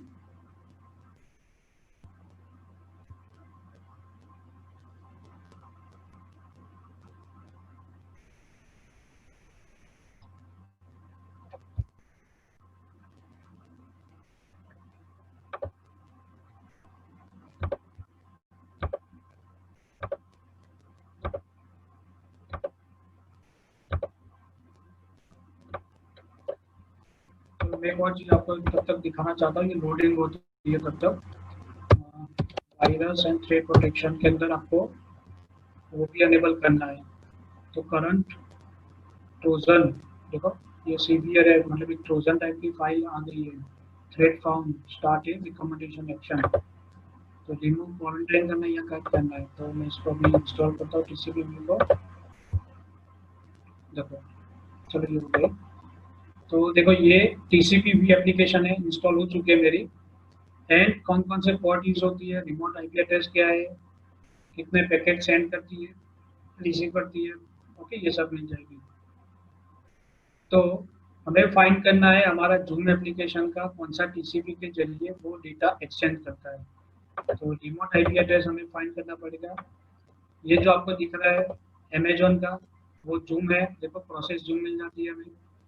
तो ये जूम एप्लीकेशन डिपेंड है, वो अमेजोन के क्लाउड पे जाएगा, अमेजोन का हमें आईपी एड्रेस मिलेगा, इसके जरिए हमें पिक्स वैली यानी ये जो आपको एड्रेस मिल रहा है वो IPv6 टाइप का एड्रेस है। ओके, हम यहाँ पे आप देख सकते हो कि कितने पैकेट सेंड किया है, कितने पैकेट्स रिसीव किया है। अब ये जो जो भी पैकेट्स मिलते हैं आपको, वो पैकेट्स का एनालिसिस करने के लिए आपको वायर शार्क यूज करना पड़ेगा, वायर शार्क, ठीक है। या फिर एनमैप भी यूज कर सकते हो आप, एनमैप, ठीक है। नेटवर्क मैपर है, ये वायर शार्क है। तो वायर शार्क पैकेट एनालाइजर, तो इसके जरिए आप जो डेटा एक्सचेंज हो रहे हैं, डेटा मतलब पैकेट्स, पैकेट्स का हर एक पैकेट्स का आइडेंटिफिकेशन, कौन से आईपी एड्रेस से आएगा, कौन सा आईपी एड्रेस पे जाएगा, वो सब आप इंफॉर्मेशन वैसे आपको मिल जाएगा। ओके, तो ठीक है, ये हमें कंटिन्यूसली चेक करता रहना है। जैसे हम मोबाइल के अंदर चेक करते हैं कि कौन कौन सी एप्लीकेशन डेटा यूज करती है, तो सिमिलरली ये विंडोज के लिए है। तो विंडोज के अंदर कौन कौन सी एप्लीकेशन है जो कौन से सर्वर पे जाती है, क्या इसका रिमोट पोर्ट्स है, कनेक्शन क्या HTTPS है यानी एस्टैब्लिश कनेक्शन क्या है, पैकेट, एंड जनरली ये जो है एप्लीकेशन कौन सा प्रोटोकॉल यूज कर, टीसीपी हो सकता है, यूडीपी हो सकता है, टीसीपी वर्जन 6 है। ओके, देखो यहाँ पे यूडीपी का आ गया। ओके, यूडीपी का मतलब कंटिन्यूसली वो ब्रॉडकास्ट करते रहते हैं, तो देखो यूडीपी का ये प्रोटोकॉल है। ओके,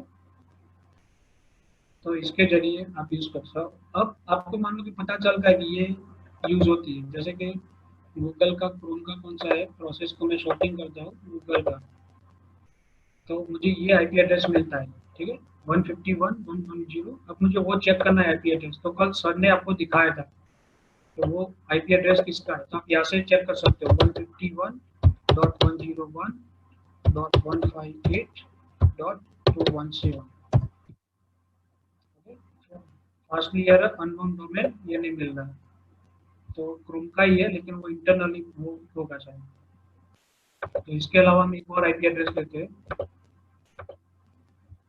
देखो ये आईपी एड्रेस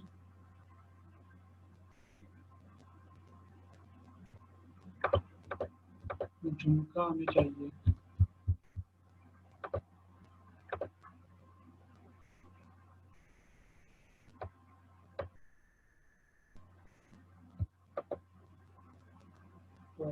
ओके। आप यहाँ से वॉइस का भी देख सकते हो। ओके, चलो वॉइस का ही मैं देखता हूँ। तो वॉइस डेटाबेस क्या, वो तो आपको शायद पता ही होगा। वॉइस वॉइस लुकअप, अगर मान लो कि आपको किसी का भी डोमेन के बारे में इंफॉर्मेशन चाहिए तो आप वॉइस डेटाबेस का चेक कर सकते हो, voice.com, या फिर GoDaddy वाला भी प्रोवाइड करता है। जैसे कि मुझे यहाँ पे फेसबुक का चाहिए, facebook.com। Okay, get a domain name search करते हैं। ओके, ये तो शॉप में चला गया।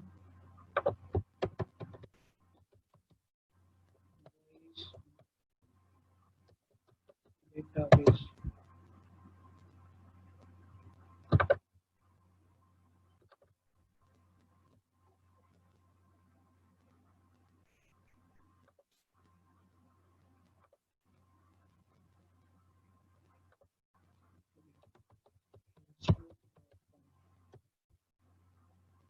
तो अगर आपको कोई मेल के अंदर या फिर एसएमएस के अंदर कोई यूआरएल मिलता है एंड वो आपको दिखता है कि ये हमारा जेन्युइन है, तो आप यहाँ से भी चेक कर सकते हो।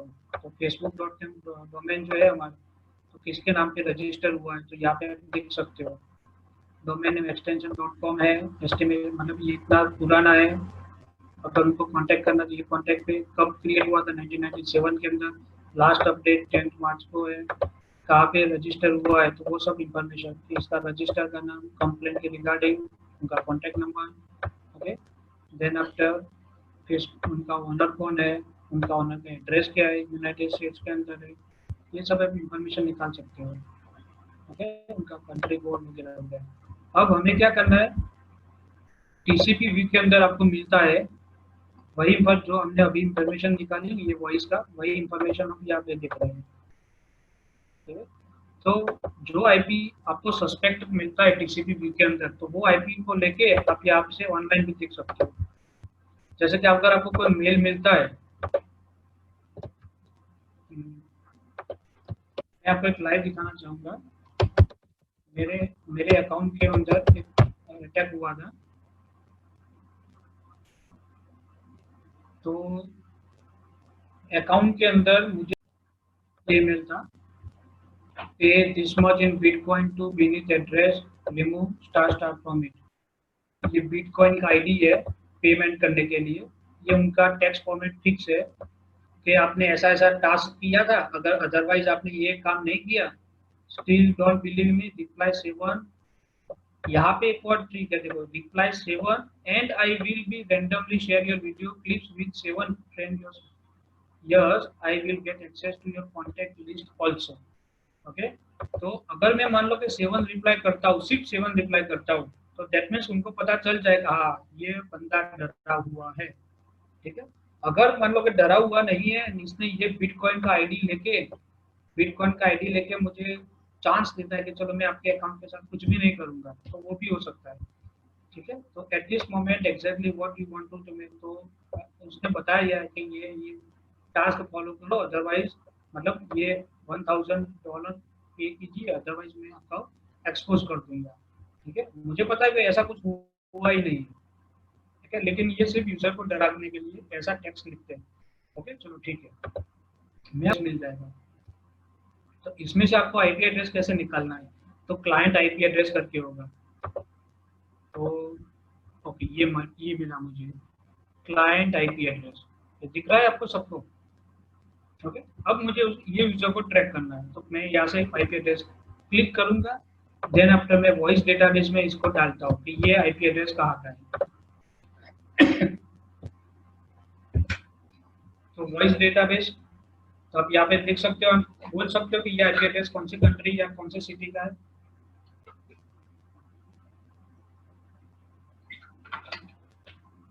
तो देखो ये आईपी एड्रेस रिसेंटली बना हुआ है 31 मई 2020। एंड मुझे ओके रिपोर्ट अपडेटेड डेट है, आज ही अपडेट हुआ है, लेकिन उनका रजिस्ट्रेशन तो देखो 2015 से डोमेन रजिस्टर ये आउटलुक के जरिए किया हुआ है, इसलिए ये दिखा रहा है माइक्रोसॉफ्ट का। कंट्री ये रजिस्टर का है, लेकिन ये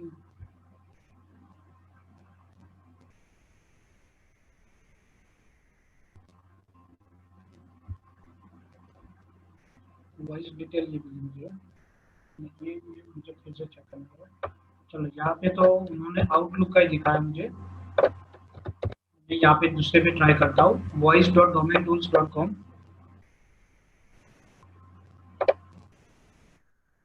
Solution require, I am not robot। Okay, देखो ओके, यहाँ पे मुझे मिल जाएगा। तो यहाँ पे आप देख सकते हो आईपी का लोकेशन क्या है, Austria Vienna Microsoft corporation. That means कि ये बंदा ऑस्ट्रिया से मुझे मेल भेजा था इसने। अब ऑस्ट्रिया वियना से मुझे मेल आया, लेकिन हम क्या कर सकते हैं, कुछ नहीं, बस हमने जान लिया, और क्या करेंगे हम, क्या यहाँ से गवर्नमेंट को इन्फॉर्म करेंगे। दैट मीन्स कि मोदी साहब हमारा अकाउंट हैक हो चुका है, आप प्लीज ऑस्ट्रिया के मिनिस्टर से बात कीजिए। क्या वो रिस्पॉन्स देंगे हमें, कुछ नहीं देंगे। तो इसलिए 20% ही साइबर क्राइम सॉल्व होते हैं, लेकिन हमें इसके लिए हमें सबसे पहला ज़्यादा जरूरी है अवेयरनेस होना। अवेयरनेस नहीं रखोगे तो हैकर्स आएंगे, दूसरे कंट्री वाले आएंगे, काम चलाएंगे। ऐसा नहीं है कि जो लोग पढ़े लिखे नहीं है उनके साथ ही ऐसा होता है। अभी रिसेंटली 2 साल पहले अहमदाबाद के अंदर वेल नोन फेमस डॉक्टर के साथ ऐसा हुआ था, साइबर बुलिंग हुआ था, एंड उन्होंने खुद 70 लाख रुपीज को उनको दिए थे। आप मान सकते हो डॉक्टर जैसे एजुकेटेड पीपल ऐसा कर सकते हो, तो हम क्या चीज़ है। एक और एग्जांपल सर ने जो बताया दिखाया था, जो ब्रह्मोस मिसाइल वाला था ना, सोशल इंजीनियरिंग, निशान का था, निशांत अग्रवाल। ओके, तो इंडिया टुडे का न्यूज दिखते हो, ये सोशल इंजीनियरिंग है, नो बेल, उनको बिल भी नहीं मिली। दैट मीन्स कि ये जो थे इंजीनियर, उन्होंने हमारा जो एरोस्पेस का जो था ब्रह्मास एरोस्पेस के जो मिसाइल्स के कोड थे वो पाकिस्तानी आईएसआई एजेंट को दे दिए थे, उनको फंसाया गया है। लेकिन आपने क्राइम किया है, आपने डेटा दिए, दैट मीन्स आपको बेल भी नहीं मिलने वाली, यू आर द क्रिमिनल। तो उनको ऐसे, देखो ये हमारे एरोस्पेस के अंदर काम कर रहे थे, तो उन्होंने जो भी स्पाई एजेंट रहते हैं पाकिस्तानी के, तो वो कोई भी नाम के साथ आएंगे, एंड उन्होंने 2-3 राउंड क्लियर किए। देन आफ्टर उन्होंने प्रूव करने के लिए ऐसा बोला, जो पाकिस्तानी स्पाई एजेंट थे उन्होंने, कि आप हमें ये मिसाइल के कोड दे दो, मैं चेक करता हूँ मेरे सिस्टम के अंदर क्या वो आपने ही बनाया या नहीं बनाया, चेक तो करना पड़ेगा, क्रॉस वेरिफिकेशन। तो उन्होंने दे दिए इस तरीके से, हाँ अब आपका काम हो रहा है, मतलब you are a selected. Similar way जब सिलेक्शन हुआ, मतलब उनको तो सिलेक्शन तो दे दिया, लेकिन 2-3 महीने तक जॉब नहीं मिली उनको। फिर उन्होंने रिपोर्ट किया कि ऐसा ऐसा मेरे साथ हुआ है, तब बहुत देर हो चुकी थी। फिर मिल गया, आईपी एड्रेस के जरिए मैं उसको वियतनाम तक पहुंच गया। फिर क्या, कुछ नहीं, हम यहाँ पे साइबर क्राइम पे ऑनलाइन अप्लाई कर, मतलब हम हमारे एफआईआर दर्ज करवाए थे, फिर क्या होगा, कुछ नहीं। मैंने इसकी कंप्लेंट दर्ज करवाई थी, लेकिन कुछ आया नहीं रिस्पॉन्स अभी तक। 2-3 महीने हो चुके हैं। दैट मीन्स कि ये मुझे मिला था, फॉलो सेफ्टी रूल्स। जैसे कि गवर्नमेंट सड़कें बना दी है, एक्सप्रेस हाईवेज बना दी है, 4 लेन 6 लेन 8 लेन, सेफ्टी किसको रखनी है, आपको या गवर्नमेंट को? कोई खुद को रखनी है। जितनी फ्रीक्वेंसी, जितनी फैसिलिटी मिलेगी आपको, इतने क्राइम्स बढ़ेंगे, इतने एक्सीडेंट बढ़ेंगे। सिंगल पटरी पे एक्सीडेंट कम होते हैं, जबकि 4 लेन 6 लेन में एक्सीडेंट ज़्यादा होते हैं। जैसे कि अहमदाबाद बड़ौदा का एक्सप्रेस वे है, 4 लेन है, कितना अच्छा बढ़िया है, लेकिन सबसे ज़्यादा एक्सीडेंट वही भी होते हैं। क्यों? सेफ्टी नहीं रखते इसलिए। इसलिए गवर्नमेंट बोल रही है सीट बेल्ट पहनो, टायर के अंदर एयर चेक करो, शूज पहनने के बाद ही ड्राइविंग करो, वगैरह वगैरह। ठीक है, हमें तो क्या लगता है, हमें तो क्या होने वाला है, हम तो बिंदास चलाते। जैसे कि गवर्नमेंट एसटी वाले क्या करते हैं, वो पैडल के ऊपर जो ब्रेक आता है, ईंट का टुकड़ा वो रख देते हैं, वो आराम से पलट लगा के बैठ जाते हैं। सिमिलर में अगर हम ऐसा मान के चलते हैं कि हम नेट यूजर है, हम पासवर्ड फ्रिक्वेंटली चेंज करते हैं, हमारे साथ कुछ नहीं होता। क्या मैं आपसे पूछना चाहता हूँ, फ्रिक्वेंटली पासवर्ड चेंज करना बेटर है या फिर एक ही पासवर्ड रखें, मतलब साल में एक बार बदलो या फिर महीने महीने में बदलो, कौन सा बेटर ऑप्शन है? तो मैं बोलूंगा आपको सेफ्टी के साथ चेंज करना है, साल में एक बार ही बदलो।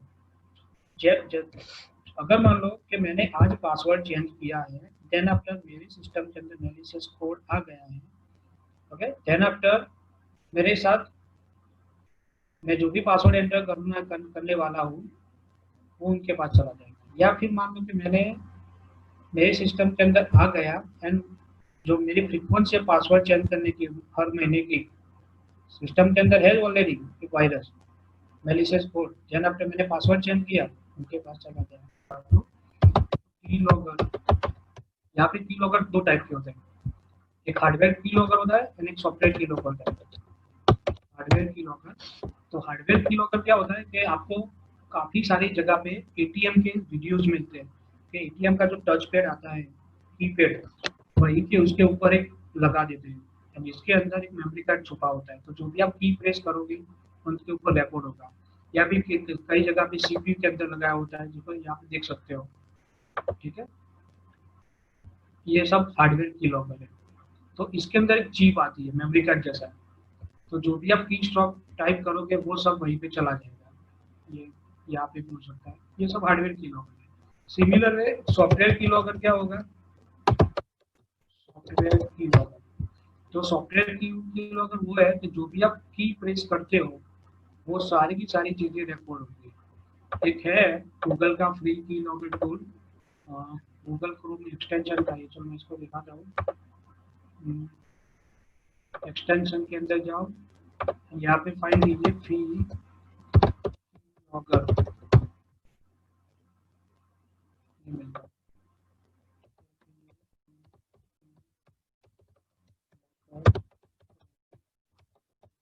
एक्सटेंशन, ओके, chrome.google फ्री की लॉगर। तो कल सर ने दिखाया था आपको फिशिंग वाला। तो फिशिंग के अंदर क्या होगा कि फेक साइट आपको दिखाते हैं, इसके ऊपर आपके क्रेडेंशियल ले जाएंगे, देन आफ्टर वो आपको दिखा देंगे user name password is not valid, then after वो आपको क्या करेंगे, ओरिजिनल साइट पे ले जाएंगे। तो यहाँ पे देखो मेरा कीलॉगर इंस्टॉल हो चुका है, यहाँ पे आइकन है, ठीक है, ये सॉफ्टवेयर कीलॉगर। अब अगर मान लो कि मुझे मेरे पास फिशिंग वाली साइट आ गई facebook.com, ठीक है, मैं यहाँ पे क्लिक करता हूँ। सबसे पहले मुझे उसको अनेबल करना पड़ेगा, अनेबल ही है, चलो सेटिंग पे देखता हूँ, नहीं करना चाहिए, ठीक है। एक बार मैं इसको रिस्टार्ट करने के बाद चेक करता हूँ, ये बाकी है, मैं देखता हूँ। चलो मैंने क्रोम फिर से स्टार्ट किया, चलो मैं फेसबुक ओपन करता हूँ।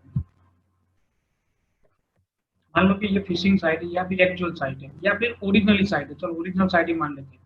अब मैं मुझे यहाँ पे मेरा ईमेल एड्रेस पास करना है, asp01@yahoo@gmail.com, ऐसा मेरा ईमेल एड्रेस है।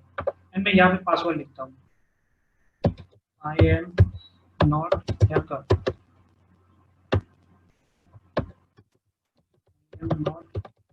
not my real name, username, ID, and password. So the plan trying to now log in. It will successfully. It shows me the email address you are not registered with. मतलब अभी तो मैंने दोनों गलत दिया इसके, लेकिन अब मैं इसको चेक करता हूँ की लॉकर के अंदर। तो यहाँ पे देख सकते हैं फेसबुक का आ गया, मैंने क्या क्या ट्राई किया था, आप देख सकते हो यहाँ पे सारा का सारा रिकॉर्ड हो चुका है,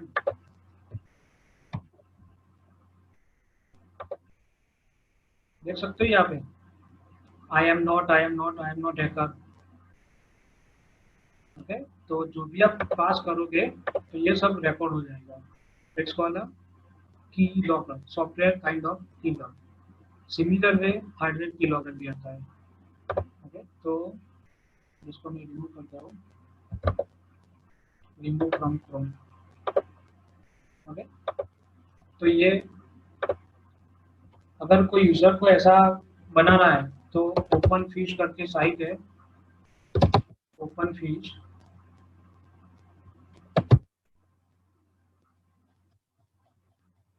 ओके, तो यहाँ पे आपको काफी सारी एप्लीकेशन के मिल जाएंगे फिशिंग के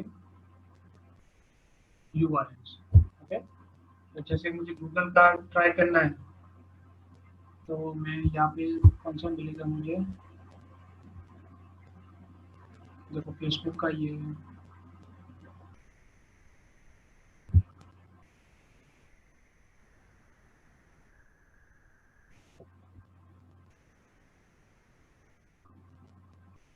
ओके,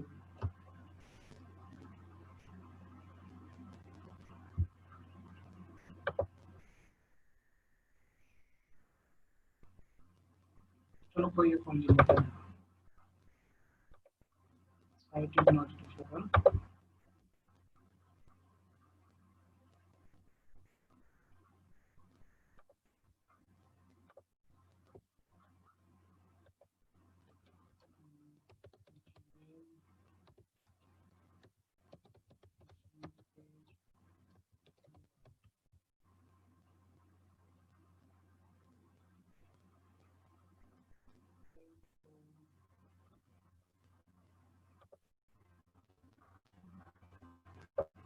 कल संडे वो भी बताया था ना कि गूगल सर्च के अंदर कैसे करते हैं, तो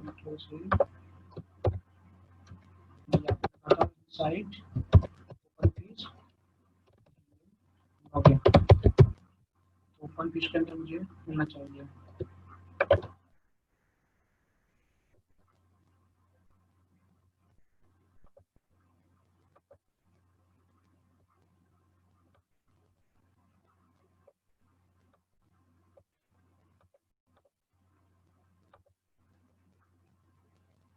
देखो ये कितनी सारी आपको फिशिंग एक्टिविटी दिखा रहा है, ग्लोबली कितना फिशिंग हो रहा है। तो टॉप सेक्टर कौन से, फाइनेंशियल के टॉप एएसएम कितने, ये फेसबुक के कितने होते हैं, 70%, ये सब होते हैं। तो हमें यूआरएल चाहिए था, ओके, तो ये मैलिशियस कोड है, details and visit the unsafe site. तो आप यहाँ से बता सकते हो कि ये गूगल का है या नहीं। एक तो सबसे पहले आपको चेक करना है डोमेन गूगल का नहीं है। सिमिलर में जीमेल का, या जीमेल का मैं रजिस्टर लॉगिन हूँ तो मुझे वो डायरेक्टली मेरे मेल अकाउंट में ले जाए। तो देखो ये नेटफ्लिक्स का फेक यूआरएल वाला फिशिंग वाला पेज, तो ओपन फिश भी है, फिश ट्रैक भी है, वगैरह वगैरह। तो देखो यहाँ पे आपको एसबीआई की जेन्युइन साइट मिलती है, लेकिन आपको साइट तो मिल गई sbi.co.in, लेकिन आपको फाइंड करना है कि ये रियली जेन्युइन है कि नहीं। तो आपको यहाँ पे जो ताला लगा हुआ है इसको क्लिक करना है। यहाँ पे इसको सर्टिफिकेट देखो, तो सर्टिफिकेट पे जाके इसको वहाँ पे इंफॉर्मेशन मिल जाएगी। ओके, इश्यूअर स्टेटमेंट तो वो डिटेल में जाओ और यहाँ पे आपको इंफॉर्मेशन मिल जाएगी। कब रिलीज हुआ था, कौन सी वैलिडिटी है, कौन सी तारीख को है, कौन सा एन्क्रिप्शन एल्गोरिथम अप्लाई किया हुआ है, वो सब मिल जाएगा। अगर आपको ये सर्टिफिकेट ऊपर से डाउट है, सर्टिफिकेट पाथ कौन सा है, एंड ट्रस्ट सर्टिफिकेशन अथॉरिटी ने इश्यू किया है, ये उनकी सोल रिस्पॉन्सिबिलिटी आएगी। And this certificate is okay, sba.co.in पे पर जाके, मतलब ये उनका इश्यू है। लेकिन फिर भी अगर आपको यहाँ पे पता नहीं चलता है, ये सर्टिफिकेट के ऊपर पता नहीं चलता है, तो भी आप फिर से ऑनलाइन भी चेक कर सकते हो। crt.sh पे पर ऑनलाइन सर्टिफिकेट चेक कर रही है। ओके, तो यहाँ पे आप कोई भी जो भी कंपनी का सर्च करना चाहते हो, जैसे कि मैं sbi.co.in, तो उनको जितने भी सर्टिफिकेट इश्यू हुए होंगे वो सारे के सारे यहाँ पे लिस्ट आ जाएंगे। ऐसा नहीं है कि खाली सिर्फ इंडिया का ही होगा, ऑल ओवर ग्लोबल के अंदर जितने भी sbi.co.in रजिस्टर है, सब डोमेन के साथ, देखो ये सब डोमेन है, वो सब सर्टिफिकेट यहाँ पे मिल जाएंगे आपको, पर्टिकुलर डोमेन के जो भी है। ठीक है, उनका आईडी भी है। चलो मैं कोई आईडी को भी क्लिक करता हूँ, ये सर्टिफिकेट आईडी, कब इश्यू हुआ था, क्या है, वगैरह वगैरह, ये सब इन्फॉर्मेशन आपको मिल जाएगा। कौन सा एल्गोरिथम, मतलब एन्क्रिप्शन टेक्नोलॉजी यूज किया है, वगैरह वगैरह। ठीक है, चलो एक और चीज, सर्टिफिकेट हो गया है। ओके, फिर से मैं ओपन करता हूँ sbi.co.in। कोई भी साइट ओपन करो आप, तो यहाँ पे ताले पे फिर से क्लिक करो, एंड वो कौन कौन से आपके सिस्टम में से डेटा, मतलब हार्डवेयर यूज करेंगे, तो वो यहाँ पे मेंशन किया हुआ है। तो location, camera, microphone, motion sensor, notification, flash, वगैरह वगैरह, यहाँ पे आप सब कुछ साइट का डिफॉल्ट कर सकते हो। ये ग्लोबली डिफॉल्ट कर रहेगा, ये पर्टिकुलर एप्लीकेशन के वाइज नहीं है। ठीक है, ये ग्लोबल है, ग्लोबल मतलब for all the sites. Okay, तो एक ये भी ध्यान में रखना है आपको। ठीक है, सर्टिफिकेट आप वहीं से भी चेक कर सकते हो। जब भी आप कोई पब्लिक प्लेस पे सर्फिंग कर रहे होते हो, ओके, आप आपका फ्रेंड का पीसी यूज करते रहे हो या किसी और का, तो जब भी आपका टास्क कंप्लीट होए, तब उसको रिमूव करना मत भूलिए। तो रिमूव करने के लिए कंट्रोल अल्टर डिलीट प्रेस कीजिए, control sorry control alter delete. Okay, ये रहा, कंट्रोल शिफ्ट एंड डिलीट। तो क्लियर ब्राउजिंग डेटा मिलेगा आपको, बेसिक लेवल की जो भी आपको कुकीज रिमूव करने हैं, ब्राउजिंग हिस्ट्री, कैश इमेजेस, तो इतने इमेजेस हैं मेरे। एडवांस के अंदर इतने हैं, कुकीज 100 साइड की है, कैश इमेज 199 है। ओके, तो ये सब आपने यहाँ पे देखा होगा। मैं जब भी जीमेल ओपन करूँगा gmail.com, तो मेरे सिस्टम के अंदर कितने रजिस्टर है, 1 2 3 4 रजिस्टर अकाउंट है। अब मैं यहाँ से वो सब रिमूव करता हूँ, यहाँ से मैं यहाँ पे control alter shift delete, control shift delete, यहाँ से मैं लास्ट 24 आवर की जितने भी एक्सेस किया है या फिर ऑल टाइम का मैं कर देता हूँ क्लियर डेटा। तो सब कुछ ये जो कैश इमेजेस, फाइल्स वगैरह वगैरह जो भी मैंने सर्फिंग किया वो सब निकल जाएगा।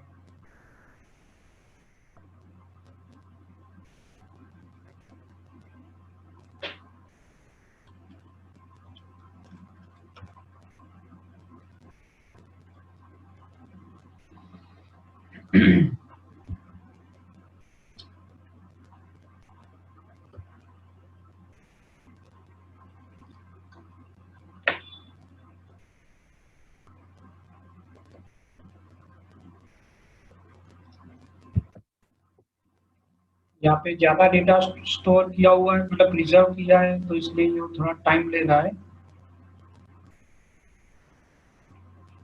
चलो तब तक आप हम ये देखते हैं मालवेयर प्रोटेक्शन वाला। तो वायरस एंड थ्रेट प्रोटेक्शन के अंदर देखो, आप कंटिन्यूसली अपडेट चेक करो। अभी रिसेंटली अपडेट हुआ है मेरा 31 में। ओके, एंड ये मोर इम्पोर्टेंट है, रैंसमवेयर प्रोटेक्शन। रैंसमवेयर क्या है कि वो आपकी सिस्टम के सारे की सारी फाइल को एन्क्रिप्ट कर देगा। मैनेज रैंसमवेयर प्रोटेक्शन, तो ये कंपलसरी ऑन रखना है अभी के सिचुएशन के अंदर। ओके, तो मैं आपको एक डेमो दिखाता हूँ। डेमो मतलब ये फाइल्स है मेरी जो एन्क्रिप्ट रैंसमवेयर अफेक्टेड हुई है। ये रही, वायरस लग रहा है, तो एक्सट्रैक्ट टू वायरस, तो देखो डॉट लालो एंड डॉट एनकाउ, मतलब ये भी दोनों अलग अलग टाइप के वायरस ही है। डॉट लालो is also ransomware virus. Okay, and इसको डिक्रिप्ट करने के लिए हमें टेक्स्ट दी जाती है, मतलब इंस्ट्रक्शन कि आपको ये पे करना है, कौन से अकाउंट पे पे करना है। कल सर ने जो बताया था बिट बिट कॉइन के बारे में, तो बिट कॉइन का आईडी फाइंड करने के लिए, तो वहीं पे आप ये जाके डाल के वो आइडेंटिफाई कर सकते हो कि कौन सा यूजर ने पे किया है। तो यहाँ पे इसने डिमांड किया है कि इतने पे कीजिए, अदरवाइज आपकी ये फाइल कभी भी वापस नहीं आएगी। ठीक है, ये हमारे सिस्टम के अंदर अटैक हुआ है। तो इस टाइप के अटैक्स ना हो, तो हमें ये सब करना पड़ता है कि एंटीवायरस एक्टिव रखो। ठीक है, ओके, रैंसमवेयर प्रोटेक्शन ऑन करना है। ओके, अब ये जब भी ऑन करेंगे तो क्या होगा कि सिस्टम के अंदर जितने भी डायरेक्टरी फोल्डर्स है, वो सबके अंदर ये रीड राइट की रिस्ट्रिक्शन दे देगा, protected folder. Okay, protected folder के अंदर वो क्या करेगा, देखो ये सब फोल्डर जो भी है डिफॉल्ट, इसके अंदर कुछ भी टाइप की फाइल में राइट नहीं कर सकता। Okay, add a protected folder, तो जो भी आपको सस्पिशियस लगता है कि ये चलो मेरी ये सिस्टम के अंदर मैं सिस्टम के अंदर डी ड्राइव या फिर ई ड्राइव के अंदर कुछ भी काम नहीं करने वाला है, तो यहाँ पे आप जाके ऐड कर दो। तो जिससे कि इसके जरिए भी आप प्रोटेक्ट हो सकते हो, मतलब ये इसके अंदर कुछ नया राइट नहीं होगा। राइट नहीं होगा तो फाइल को एक्सेस नहीं करेगा, एक्सेस नहीं करेगा तो वो वहीं पे स्टॉप हो जाएगा, मतलब वो दूसरे फोल्डर को सर्चिंग के लिए निकल जाएगा। ठीक है, तो ये रैंसमवेयर का हो गया। चलो हम आ गए ब्राउजर के अंदर। चलो ये क्लियर हो चुका है। चलो अब फिर से मैं गूगल क्रोम ओपन करता हूँ एंड टाइप इन जीमेल। तब यहाँ पे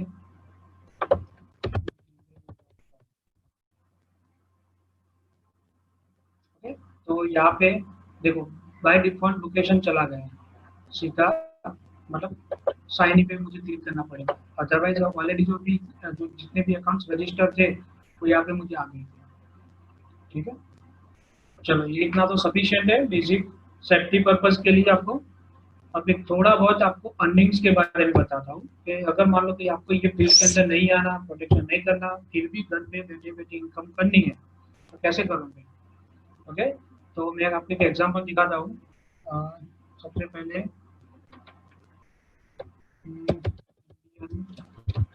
इंस्टाग्राम वाले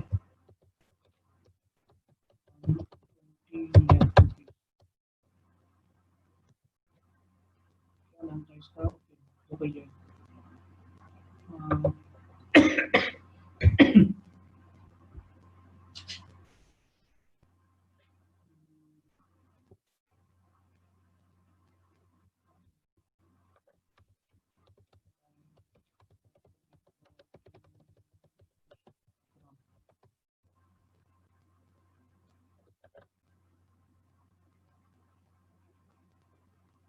यहाँ पे काफी सारे आपको न्यूज मिल जाए। आपका आप जो भी एप्लीकेशन यूज करते हो ना, इसके अंदर इतना मास्टर याद है, इसके अंदर भी आपको प्रॉब्लम ढूंढना वो शुरू हो जाएगा। तो Chennai get told Instagram of a major flaw in their application and got 20 lakh in reward। Just इसने क्या किया था, इंस्टाग्राम के अंदर कुछ बग फाइंड किया कि यहाँ पे वल्नरेबिलिटी है, यहाँ से यूजर आ सकता है, जैसे कि कोई चैट के अंदर भी आ सकता है, ऐसा ऐसा वगैरह वगैरह। तो इसके जरिए फेसबुक ने, मतलब इंस्टाग्राम फेसबुक का ही है, तो उन्होंने उनको इतना रिवार्ड किया। फिर इसके अलावा आपको फाइंड करना है तो कल शायद किसी ने मुझे बताया था कि सर व्हाट इज बग बनती है बग। तो देखो ये तमिलनाडु का भी एक केस मिला। तमिलनाडु में finds hacking bug in Instagram and wins over 20 शायद। ओके, तो इसके लिए फेसबुक का वाइट हैट प्रोग्राम है, फेसबुक वाइट हैट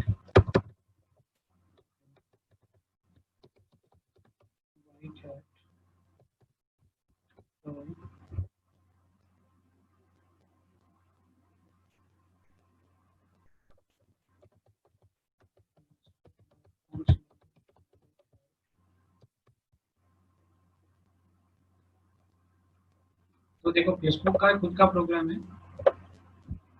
तो इसके जरिए आप बग फाइंड कीजिए, फेसबुक को रिपोर्ट कीजिए एंड ये वो जो प्रोग्राम है बग बंटी प्रोग्राम प्रोसेस है। क्या प्रोसेस है रिपोर्ट करने के लिए? ओके, इतने सारे स्कोप्स रहेंगे इसके अंदर एंड कौन कौन से टारगेट क्या है, Instagram, internet.org, Oculus, open source, eligible कौन है, ये सब साइट्स है, इनएलिजिबल मतलब ये सब डोमेन वाले हैं। तो यहाँ पे आपको प्रॉपरली एरर फाइंड करनी है एंड इसको रिपोर्ट करनी है। तो इसके जरिए भी जो आपने लेवल की एरर्स फाइंड की होगी वही एरर के हिसाब से आपको रिवार्ड किया जाएगा। ओके, तो this is the Facebooks and similar way सारी बहुत सारी ऑर्गेनाइजेशन जो होती है वो काफ़ी सारे आपको ऐसे ओपन चैलेंज देती है, जैसे कि ये थे bugcrowd.com है, bugcrowd.com। तो okay, bugcrowd is temporary available. Okay, तो ये अभी नहीं अवेलेबल, चलो कोई बात नहीं।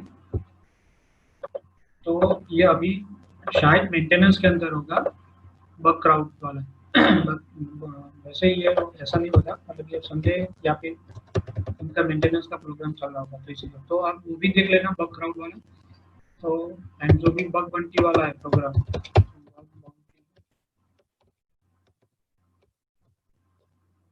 तो वाइट हैट जैसा था ऑनलाइन रिपोर्टिंग, मतलब ये दो पेजेस है, तो यहाँ से भी आप रिपोर्ट कर सकते हो।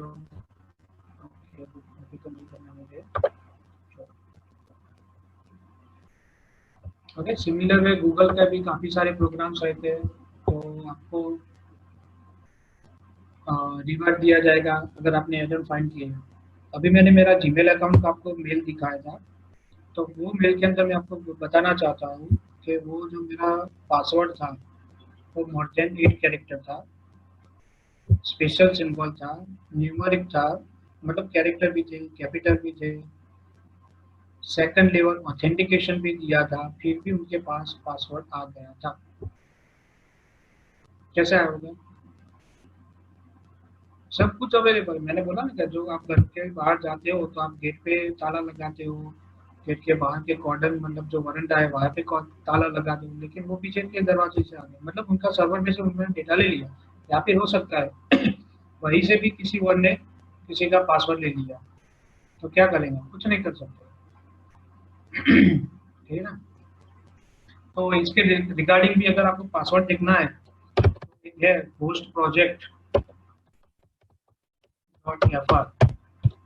तो ऑडियंस में से मुझे किसी का ईमेल एड्रेस दो, मैं उनका पासवर्ड दूंगा, जो भी उनका ईमेल एड्रेस हो वो 3-4 साल पुराना होना चाहिए। चलो किसी का ईमेल एड्रेस दो मुझे, मतलब as a volunteer.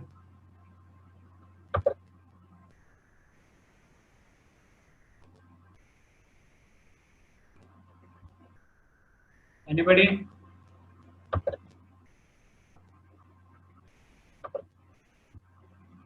Please click this each image contain the file seeker।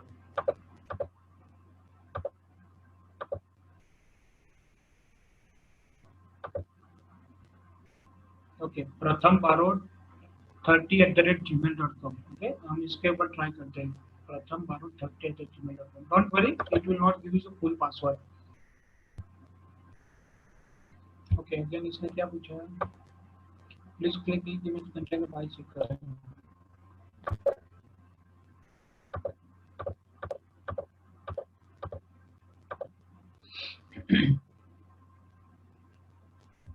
Okay,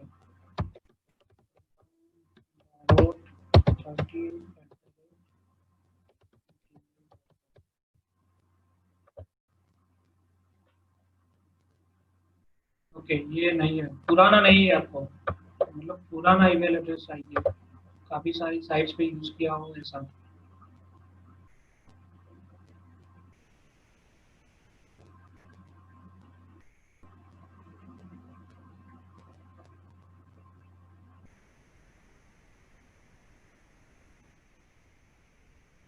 volunteer और पार्टिसिपेंट,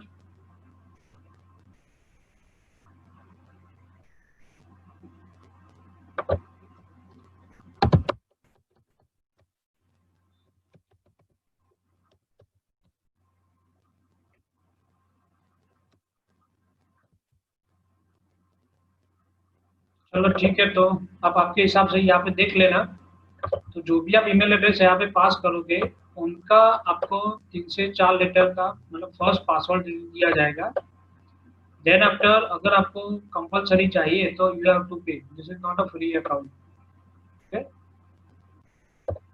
तो Ghosh project dot F R will gives you the password cracker, या फिर बोल सकते हैं इसको पासवर्ड भी हैक कर सकते हैं हम। देखते कोई ऑडियंस में है, नहीं है तो चलो, ठाकुर सूरज 950@gmail.com। वेट करने के लिए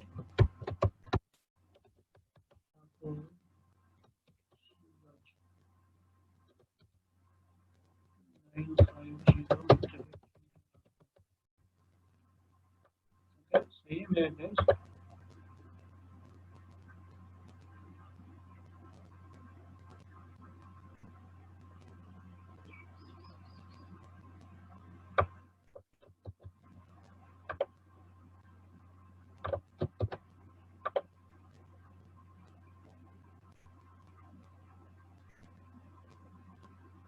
नहीं है मेरा, चलो मैं मेरा खुद का ट्राई करता हूँ। ये फाइल टाइप किया है gmail.com।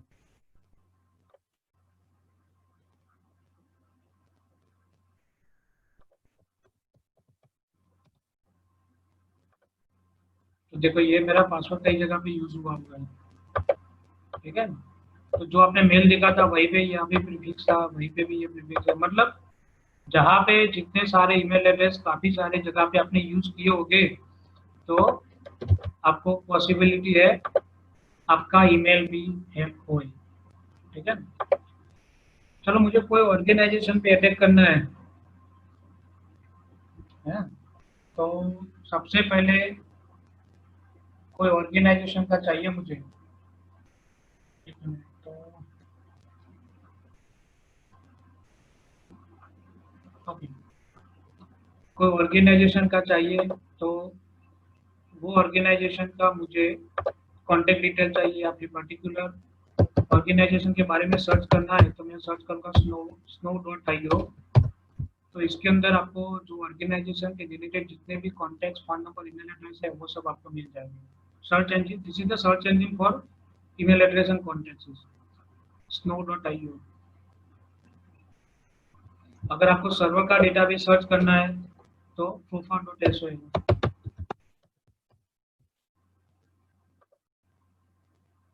Cold outreach automation platform, तो यहाँ से देखो एग्जांपल दिया गया है कि कैसे ये email address get emails by domain. Okay, फिर से ये फ्री अवेलेबल नहीं है। Get email finder for pro, okay, over 40,000 users on board, name and search sign up. Okay, तो ये इसका भी यूज कर सकते हो, ईमेल ट्रैकर है, प्रोफेशनल ईमेल सर्च है, ठीक है। Then after domain email search, find contacts by domain. जैसे कि आपको फेसबुक के जितने भी एम्प्लॉयज है उनका खुद का पर्सनल ईमेल एड्रेस होगा, तो उनके ईमेल एड्रेस आपको सर्च करने हैं, तो ये से आप पर्टिकुलर डोमेन से आप कर सकते हो, बराबर, ठीक है। तो snow.io है। फिर ये fofa.so, ये चाइनीज के वाली सर्च इंजिन है, ठीक है। तो हम तो बाहर से जो भी सर्च करते हैं वो क्या कहलाता है, सरफेस वेब कहलाता है, लेकिन सर्वर के अंदर जो भी कंटेंट है उनको सर्च करना है तो ऐसे भी आप थोड़ा बहुत यूज कर सकते हो, ठीक है। तो ये fofa.so है, ओके। देन आफ्टर अगर कोई प्रोजेक्ट है, ओके, कोई प्रोजेक्ट है एंड इसके अंदर आपको सर्च करना है कि कौन सी टेक्नोलॉजी कितनी बार यूज हुई है, या फिर कोई पर्टिकुलर टेक्नोलॉजी कौन कौन से प्रोजेक्ट के अंदर यूज हुई है, तो ये सर्च इंजन इसका एक grep.app। तो जैसे कि मुझे यूज करना है जावास्क्रिप्ट का कौन कौन से साइट पे यूज हुआ है, तो इतने प्रोजेक्ट्स है, ओके, इसमें से 1 आउट ऑफ इतने रिजल्ट, तो जावास्क्रिप्ट यही जगह पे यूज हुआ है। ओके, ठीक है, तो जैसे कि मैं लिखता हूँ एंगुलर जेएस कौन कौन से साइट पे यूज हुआ है, ओके, तो ये सब आप देख सकते हो कौन से प्रोजेक्ट्स में। जैसे कि मैं कोई एंड्रॉइड का टूल यूज करना चाहूँगा, एंड्रॉइड लिखता हूँ उसे, ओके, तो ये पर्टिकुलर स्पेसिफाइड सर्च इंजन है, ठीक है। चलो, ये कौन है? कल सर ने जो बताया था कि अगर आपको किसी का लाइव आईपी एड्रेस देखना है, सॉरी लाइव जितने भी आईओटी ओरिएंटेड डिवाइसेस है वो सब देखना है, तो इसके लिए भी सर्च इंजन है सोडन, ओके, sodan.io। तो जितने भी आईओटी ओरिएंटेड कनेक्टेड डिवाइस हो गए वो सब आप देख सकते हैं, लेकिन ये लिमिटेड हो गए, जैसे कि मॉनिटर नेटवर्क सिक्योरिटी है, see the big picture, get a competitive advance, explore the internet of things वगैरह वगैरह, ओके। तो गेटिंग स्टार्टेड और क्रिएट अ फ्री अकाउंट, तो हम देखते हैं जैसे कि वेब कैम का है, कोई वेब कैम सर्विलेंस कैमरा है, रिसेंटली से थिक विजन का, तो ये इनके कंट्री वाइज दिखाएंगे, ये आईपी एड्रेस से एक मिलता है मुझे, तो मैं यहाँ पे क्लिक करता हूँ, तो इसके ऊपर जितने भी पोर्ट्स हो गए, देखो एक ही पोर्ट पे चल रहा है अभी ये, तो वो पोर्ट पे क्लिक करूँगा तो यहाँ पे मुझे इसकी इंफॉर्मेशन मिल जाएगी, उनका डेटाबेस कौन सा है, TCP IP, okay. Login to, अगर हम इसको लॉगिन रजिस्टर करेंगे तो हमें डिटेल में उसका एक्सेस मिल सकता है, ठीक है। या फिर अगर गूगल क्लाउड है तो ओके, यहाँ पे देखो मल्टीपल पोर्ट्स है, मतलब यहाँ पे हम बोल सकते हैं कि मल्टीपल वेब कैम फिट किए हुए हैं, 1 2 3 4 5 10 10 14 वेब कैमरा सेट किया हुआ है। पर्टिकुलर पोर्ट पे मैं क्लिक करता हूँ, तो पर्टिकुलर पोर्ट पे नॉट क्लिकेबल,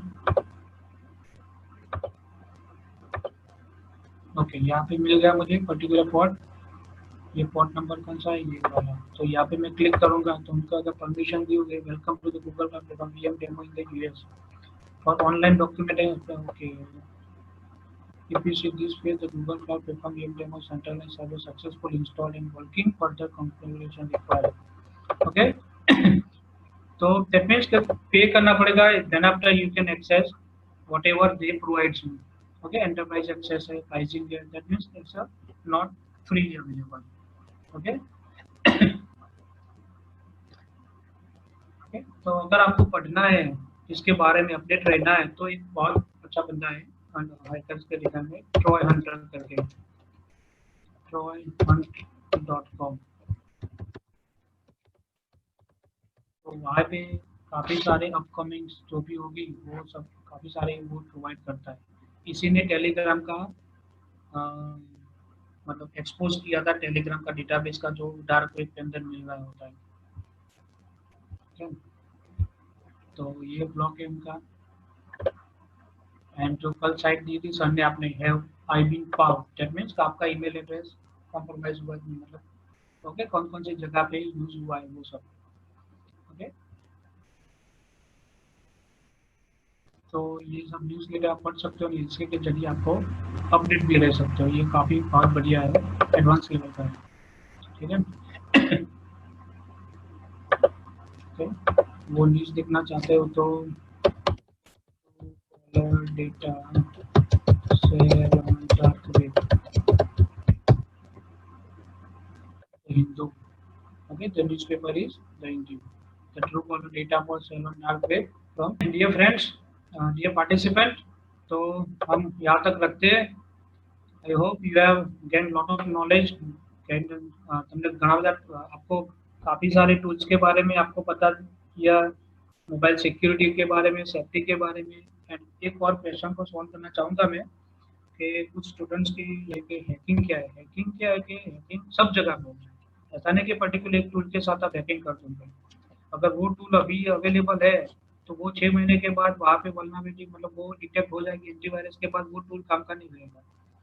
तो जो बेस कॉन्सेप्ट है वो आपको क्लियर करना है कि सबसे पहले आपको नेटवर्क के बारे में पता होना चाहिए, नेटवर्क सिक्योरिटी के बारे में पता होना चाहिए, किसी भी प्रोग्रामिंग लैंग्वेज के अंदर डीप नॉलेज होना चाहिए, विंडोज एडमिनिस्ट्रेशन के बारे में होना चाहिए, Linux administration is compulsory, then after database के बारे में नॉलेज होना चाहिए, and become a successful hacker and as well as system administrator also. तो हैकिंग एक टूल के साथ नहीं होता। एक टूल अभी मार्केट के अंदर अवेलेबल लेकिन वो कल आउटडेटेड हो जाएगा। इसके साथ साथ में ऐसा नहीं कि सिर्फ हैकिंग के लिए ये कि हमें प्रोग्रामिंग नहीं सीखनी। तो एक आपको बताना चाहूँगा कि हैकर्स जो होते हैं वो सबसे अच्छे प्रोग्रामर्स ही होते हैं। तो जो प्रोग्रामर्स रहेंगे उनको ही हैकिंग आएगी, ठीक है।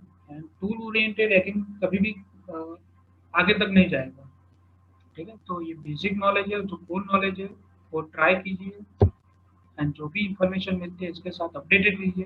क्योंकि क्या है कि अभी तो ये जो ऑनलाइन साइट्स मैंने जो अभी दिखाई वो पिछले 2 साल से, अपकमिंग 2 साल के अंदर ये सब निकल जाएगी, इसके सामने कोई और आ जाएगा, ठीक है।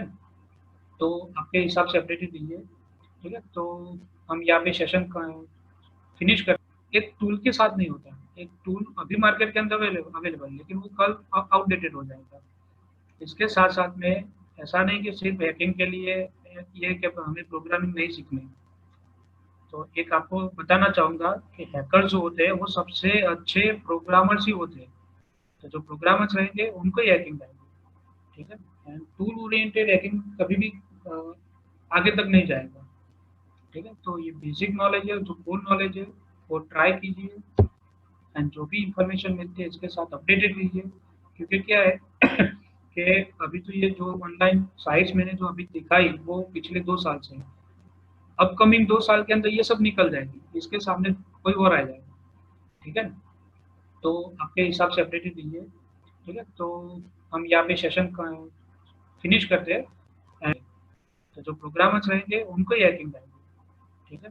एंड टूल ओरिएंटेड हैकिंग कभी भी आगे तक नहीं जाएगा, ठीक है। तो ये बेसिक नॉलेज है, जो कोर नॉलेज है वो ट्राई कीजिए एंड जो भी इंफॉर्मेशन मिलती है इसके साथ अपडेटेड लीजिए। क्योंकि क्या है कि अभी तो ये जो ऑनलाइन साइट्स मैंने जो अभी दिखाई वो पिछले 2 साल से, अपकमिंग 2 साल के अंदर ये सब निकल जाएगी, इसके सामने कोई और आ जाएगा, ठीक है। तो आपके हिसाब से अपडेटेड लीजिए, ठीक है। तो हम यहाँ पे